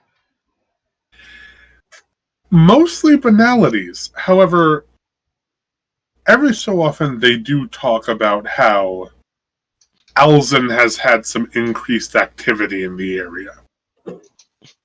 And that is why they are on guard here.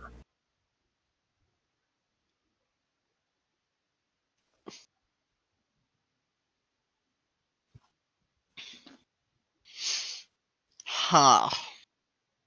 Mm. Okay. How many are there? There are 6 vampires and 3 non-vampires. Just straight up 6 whole vampires. 6 whole ass vampires. They don't seem particularly decked out in terms of gear, but they are just vampires. That is 6 whole vampires. Remember, you only need to take out 2 to clear an entrance.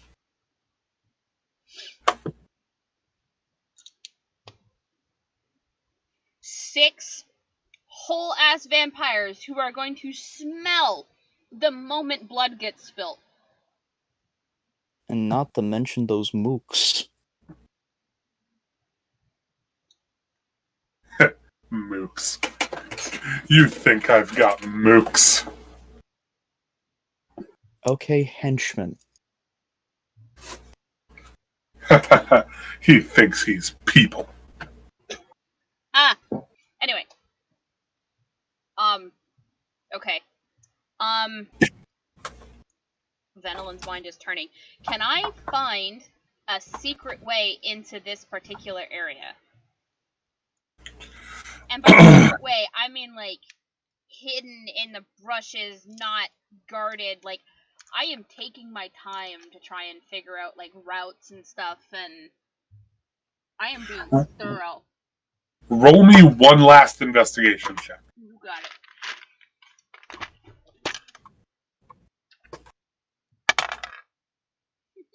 Fuck. Was it 4? Mm-hmm. Dang. I rolled a whole ass 3. You deduce that if you could get behind the 3 guarding the main entrance, it's not a steep enough fall that you'd hurt yourself if you could jump down from the back of the entrance. But there comes the problem of doing that silently. Yeah. But other than that, you do not find another entrance. Are either of the 2 of you with functioning ocular stuff gonna try and look around?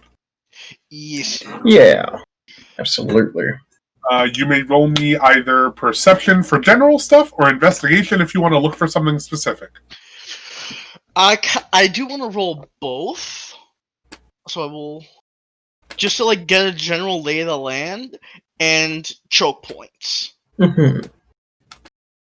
So that would be what I would like to roll. So perception for general lay of the land and investigation for choke points and shit like that. Okay, Yeah. I will also be doing a lay of the land, but I'll also be on the lookout to see if there's any, like, quote-unquote cracks in the fortification. So, like, if there is a, like, maybe, like, a small hole or an entrance or, like, a sewer grate or something like that. Okay, give me one of each, both of you. Okay, I've gotten a 9 for perception and a 16 for investigation. Beautiful. And I got a 20 for perception and a 13 for investigation. Cool. So I will give one of you the perception, and I will give one of you the investigation. Wonderful. Lucas.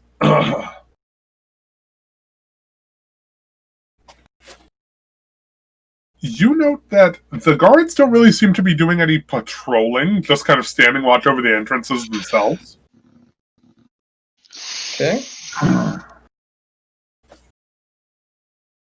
And they don't seem very distracted. The non-vampires seem to enjoy talking amongst themselves, but the vampires are very single-minded. Gotcha. Ral, you make note of what looks like a door in the side of the building, but it doesn't go inside. It seems to go into kind of like a box, a bit similar to the elevators that you found in Venlin's building.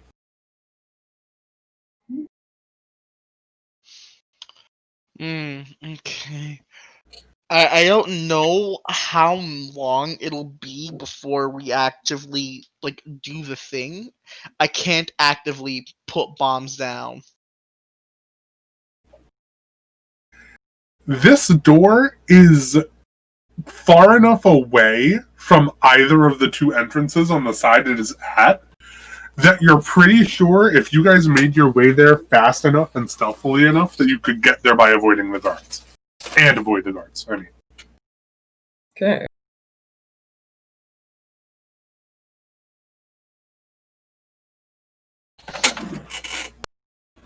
I don't know what to do here. Jason would have passed on the knowledge that it doesn't seem the guards have any patrolling patterns. They just seem to just hold the fort. You could always try diplomacy. I mean, diplomacy, yeah. Sorry. Actually, based on the information that Venelin just got, diplomacy might be the right answer. Mm-hmm. Question is, that in itself is a dangerous game. Diplomacy with vampires. Oh no, absolutely. That should never have been a suggestion to begin with. However,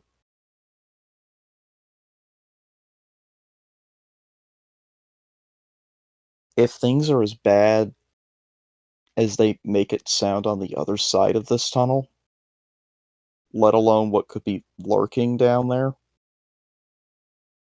do we really want to risk getting scuffed up in a fight when we're probably not going to be able to rest peacefully for a good while? This tunnel thing sounds like a point of no return kind of thing. Yep. Yeah, it does. The problem is, we really ain't got no choice. We gotta.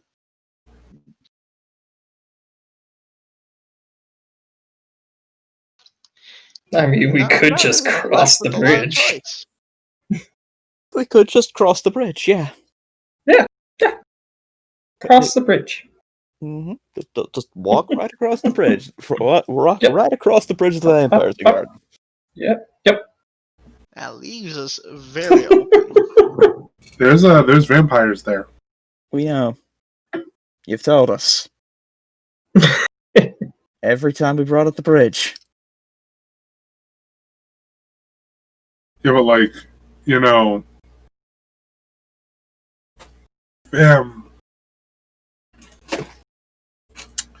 know what you want me Alzin to didn't want to take the bridge. say. What's up? Alzin has had every opportunity in the world to lure everyone from Madengard across the bridge. He wants to use the tunnels.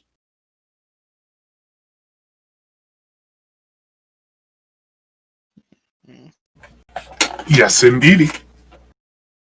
Meaning... Oh. Okay. No, if anything, that actually doubles me down on my idea that maybe diplomacy is the right answer.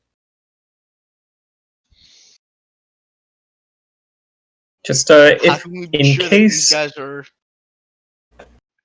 not on the same side?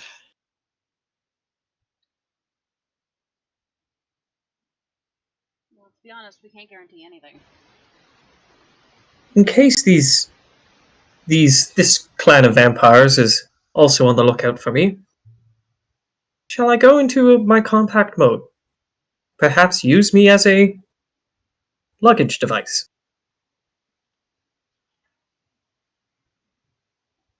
I can carry him as a backpack.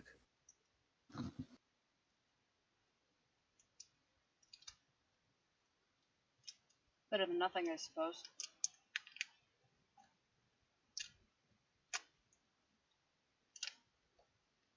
I think we should try talking things out, and if things get violent, it gets violent.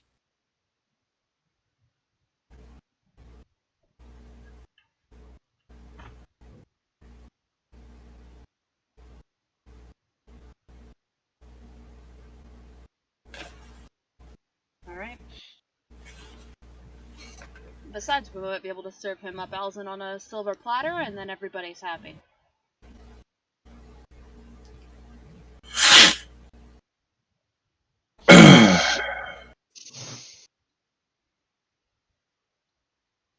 Ralakan, you're being particularly non-hyperverbal.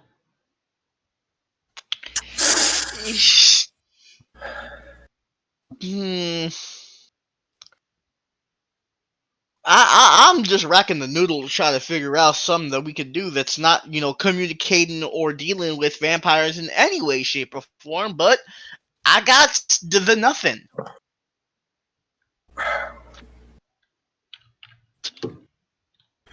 This is Alzin, vampire, real smart cookie. Of course, we never know because we dropped a tunnel on him while we were kicking ass.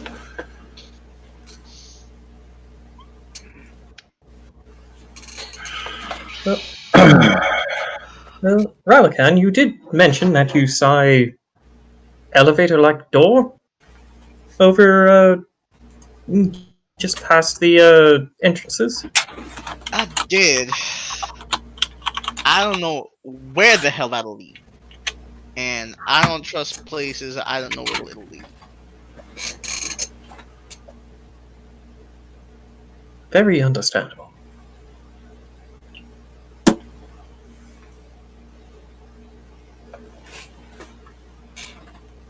Could just be an outhouse.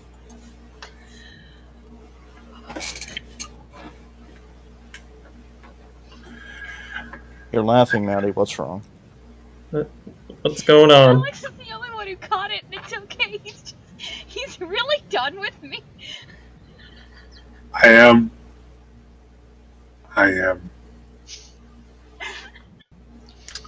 It is just marvelous. I mean, yeah, but at least it wasn't a Captain America line this time. That should make it better, right? Maddie, I'll make you walk it off.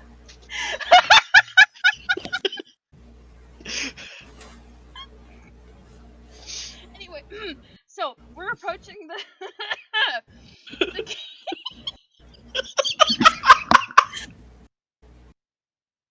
Marvelous Yeah? transition.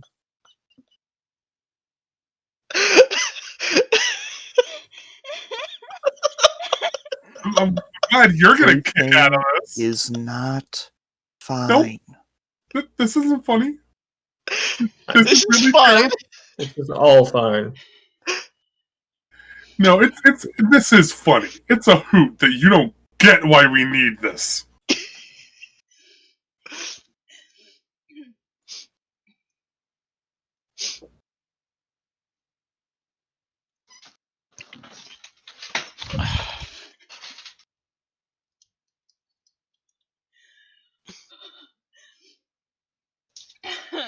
Okay, so we're approaching the gate.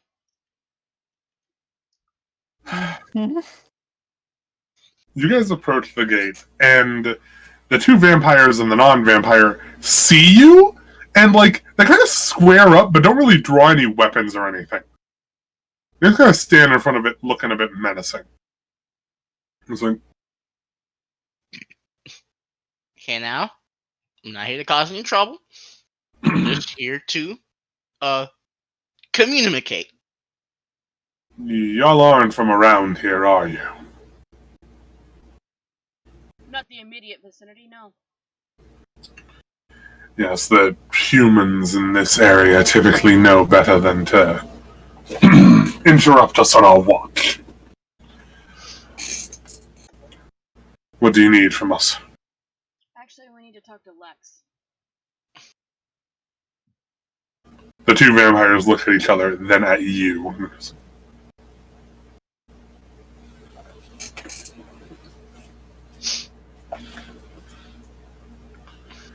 A moment.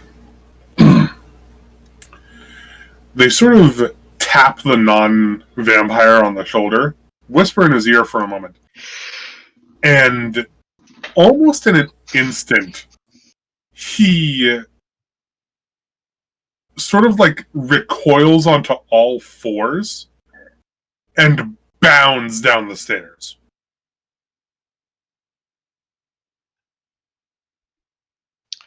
Oh. Nope, that's worse.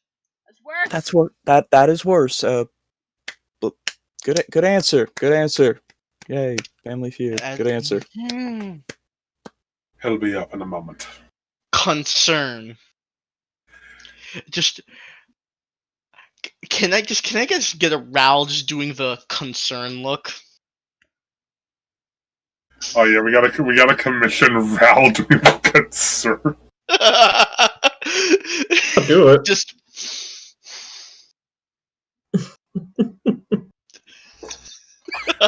That looked less like Ral doing concern and more like Ral about to cast a fireball jutsu, but I get it.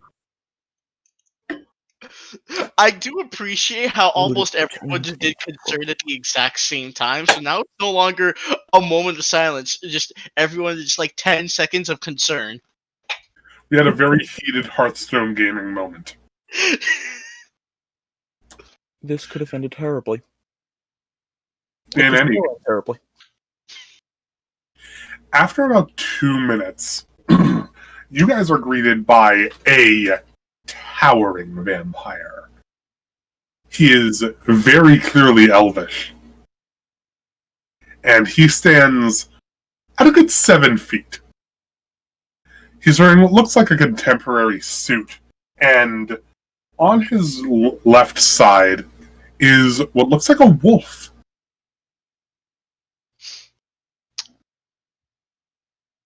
The wolf is rather large. Big. Hi. Hello. You asked to see me. Yes. We have come across a couple issues. We're hoping you might be able to help us handle them. Well, being in a vampire den is an issue. I don't know if asking the vampires for help is the first course of action you'd tend to make. You'll notice that my weapons are sheathed, and I am not posing a threat to you. Nor am I emitting one. So what need have you of my counsel? Well, we have a mutual problem. In the name of one vampire, Alzen? He kind of cocks an eyebrow. Oh. You're from Madensgard, aren't you? Not technically.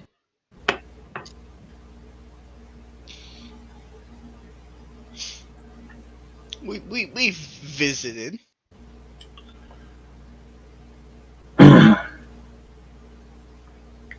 So what, you're refugees looking for someplace to hide? Oh, no.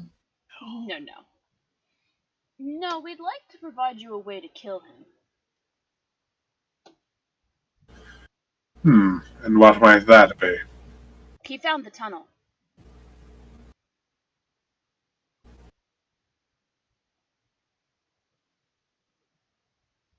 Yep.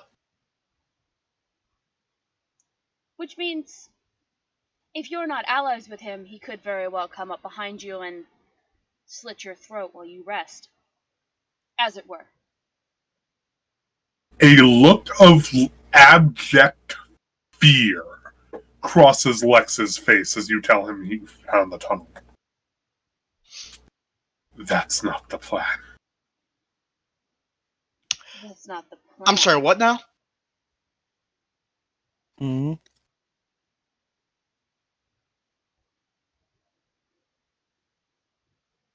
Alzen isn't trying to get back to the glass tower.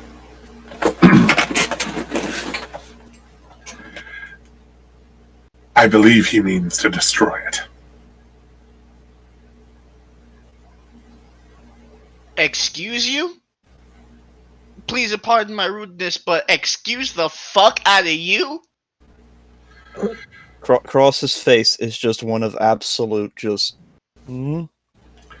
Vestige and those who sit above him had an agreement with Alzen some centuries ago, one which collapsed quite calamitously and left Alzen quite destitute and out of favor with them.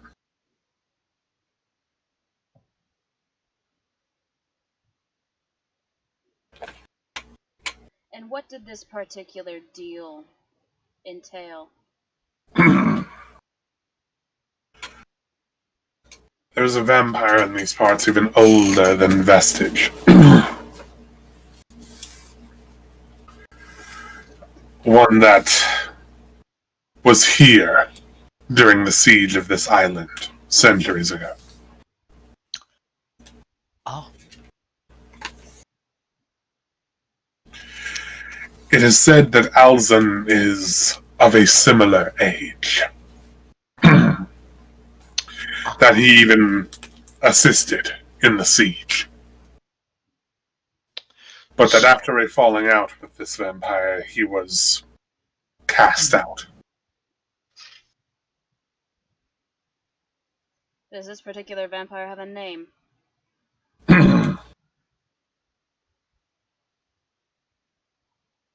He seems genuinely scared to speak it.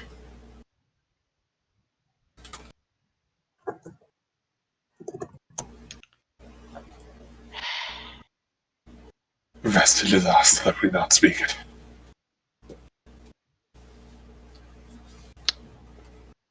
So Alzen, after being exiled by this older vampire, now seeks to destroy the tower to what? Get him back in this man's good graces? The opposite, actually. The tower is something of some importance to him. A way for him to keep himself apprised of the affairs here. And Alzen seeks to disrupt that.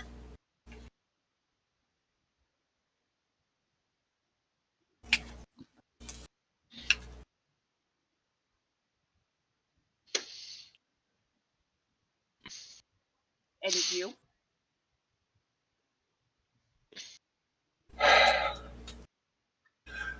My oath is to the protection of the tower. And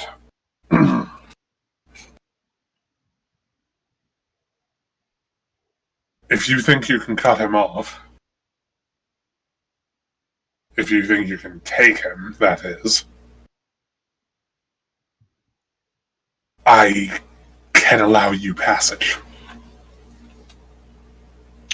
So, small recap, just so I'm making sure I'm not missing any details. Alzen wants to destroy the glass tower, which is used to survey this island. Meanwhile, Alzen is not just a regular vampire, he is an elder vampire. Am I missing anything?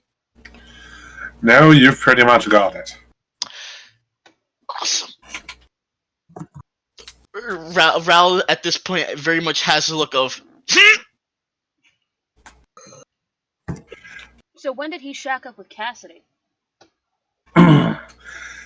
Cassidy has been a companion of his over several centuries.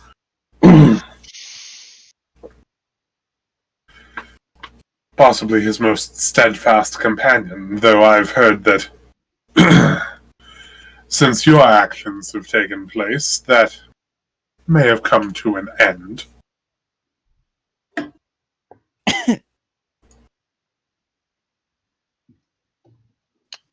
Something, something. She tried to kill me. Something, something.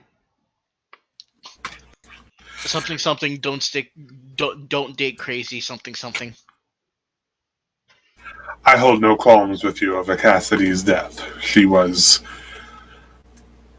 a radical and a dangerous element, not unlike Alzin himself.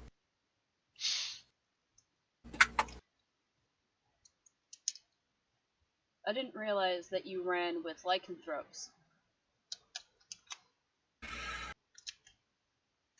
The night creatures were once significantly more unified in the early days of the Evergen. We, and the rest of those whose oath it is to defend the Glass Tower, seek to maintain that unification.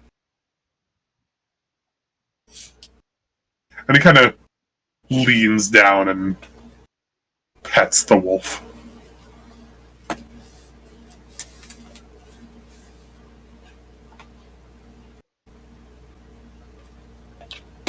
Okay. Well, I am fairly confident that we would be able to take out Alzin.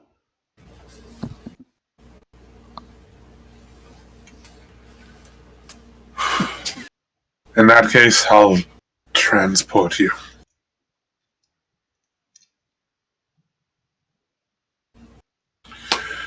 This tunnel is much more direct. It'll lead you directly beneath the glass tower.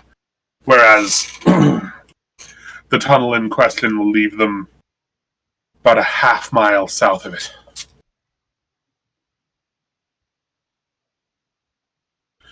However, the tunnel they're digging through, if it's the one you say, is significantly larger, meaning he'll be able to bring a much larger force through, as opposed to the smaller cavern I'll be taking you through.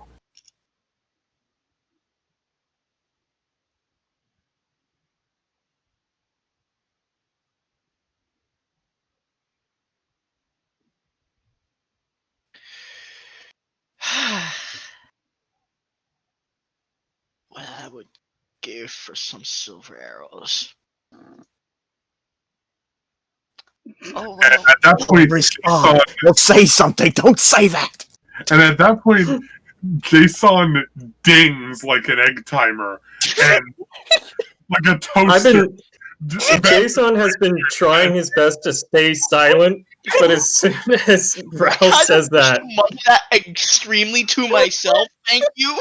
But we're all standing like right next to each other. How do you expect for Jason not to hear you? God, I wish I had some silver arrows. I have created 7 silver arrows for you. Ding! Ding. Fries are done.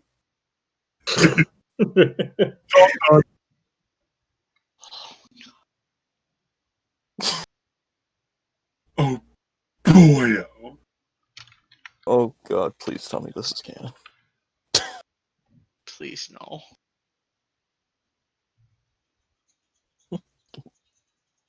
I am the scared. Lex begins walking you guys down the stairs into a sprawling area. This place looks pristine. There are shiny, glossed over tiles and little bits of glass forming reflections that cast a light all over this place. There seem to be small sort of booths where there are other creatures, both vampire and non, preparing various different items, from weapons to vehicles to tending to horses.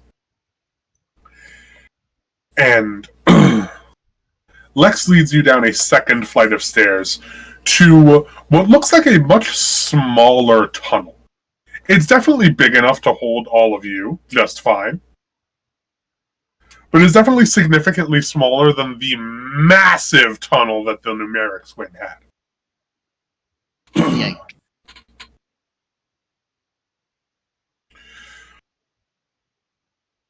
We have a cart designed to travel through this tunnel, but it's currently at the tower already, and it would take too long to reach them. It's fine. We'd rather walk anyway. Fortunately, the only people who walk through this area are those knowledgeable of it. If they see you, it'll be fair to assume they'll know you came with my blessing.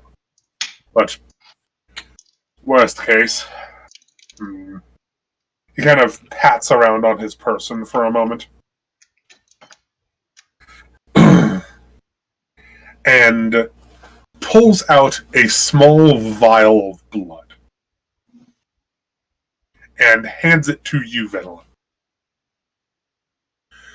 You're not a vampire, so to head out the other side, you're going to need that.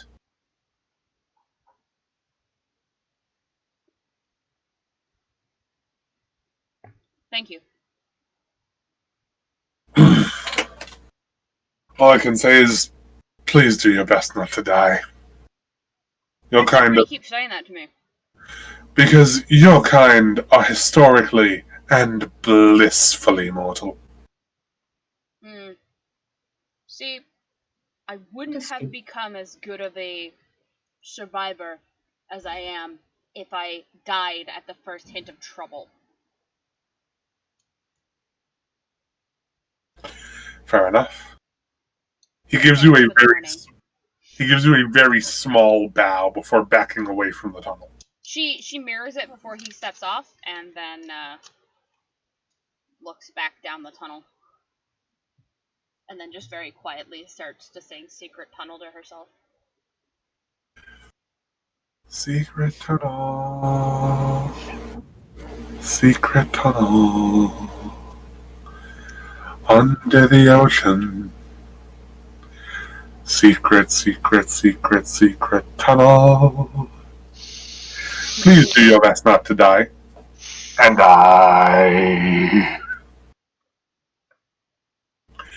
And I think that is where we'll stop things for now. With you guys coming out of that tunnel when we next reconvene, which I believe will be in, 3 weeks? No. Oh, We still have another session next week. 19th. Oh, we have another session next week? Yeah. Woo! It's the week after that we take a 2-week break, because that'll be New Year's and Christmas. Gotcha. Beautiful. So next week you will see them emerging beneath the glass tower to see what they can do, if anything, to stop Alzen's impending assault. As always, we would love to thank our sponsors. That is D&D Beyond first. That is the letter N, dbeyond.com. A massive repository for all things 5e, including a beautiful and sprawling homebrew compendium for a small subscription fee. We formerly used it for our Twitch overlays before moving on to Streamlabs. However, regardless, it is an amazing place to build and maintain an ample repository of characters. As well as Lucky Dice Cafe and Liquor Express. If you're ever in the Huntsville, Alabama area and seek to have some very fun tabletop madness, please check out those 2 locations and book a live game with our head DM, Heath, whom, speaking of, will be DMing our next session on Monday of the Troubleshooters, a quite fun little campaign set in the Roaring 20s. On Tuesdays, we have Vampire the Masquerade Valley by Night. The final episode of Vampire the Masquerade Valley by Night. Oh boy, that's going to be a quite troubling conclusion, if I do say so myself. We have Maddie participating in our Wednesday session of Monster of the Week. I believe she plays the Pararomantic. I do. However, next week we are doing a fun little Christmas one-shot, and I will be playing the Professional. Oh my. So I go from being the professional monster fucker to the professional monster killer. Fair enough. And on Thursday, Maddie will be DMing a run of Descent into Avernus. Where are we with that, Maddie? They are currently in Arcus and Cyanus' Fortress of Safety. Fastball Safety. time, got it. No, I say safety, like, and I do mean it's a fortress. Like, this thing is, like, she used Mighty Fortress every week for a year. In the first layer of hell. Literally just so that they had a safe place while they were doing shit in the first layer of hell for her particular patient.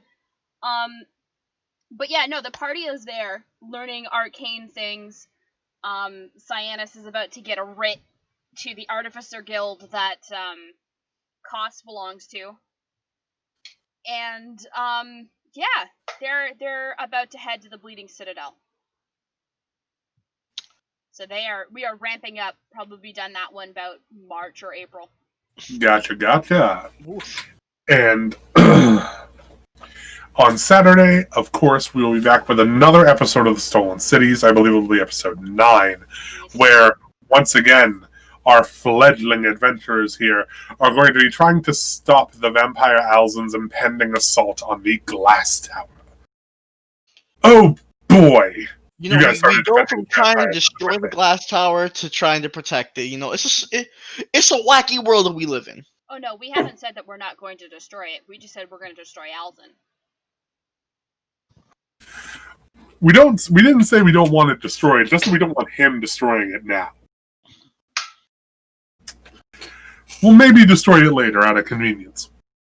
But in any case, that's going to do it for us, and please remember, wear a mask, wash your hands, be kind to one another, and roar for initiative. Have a good night.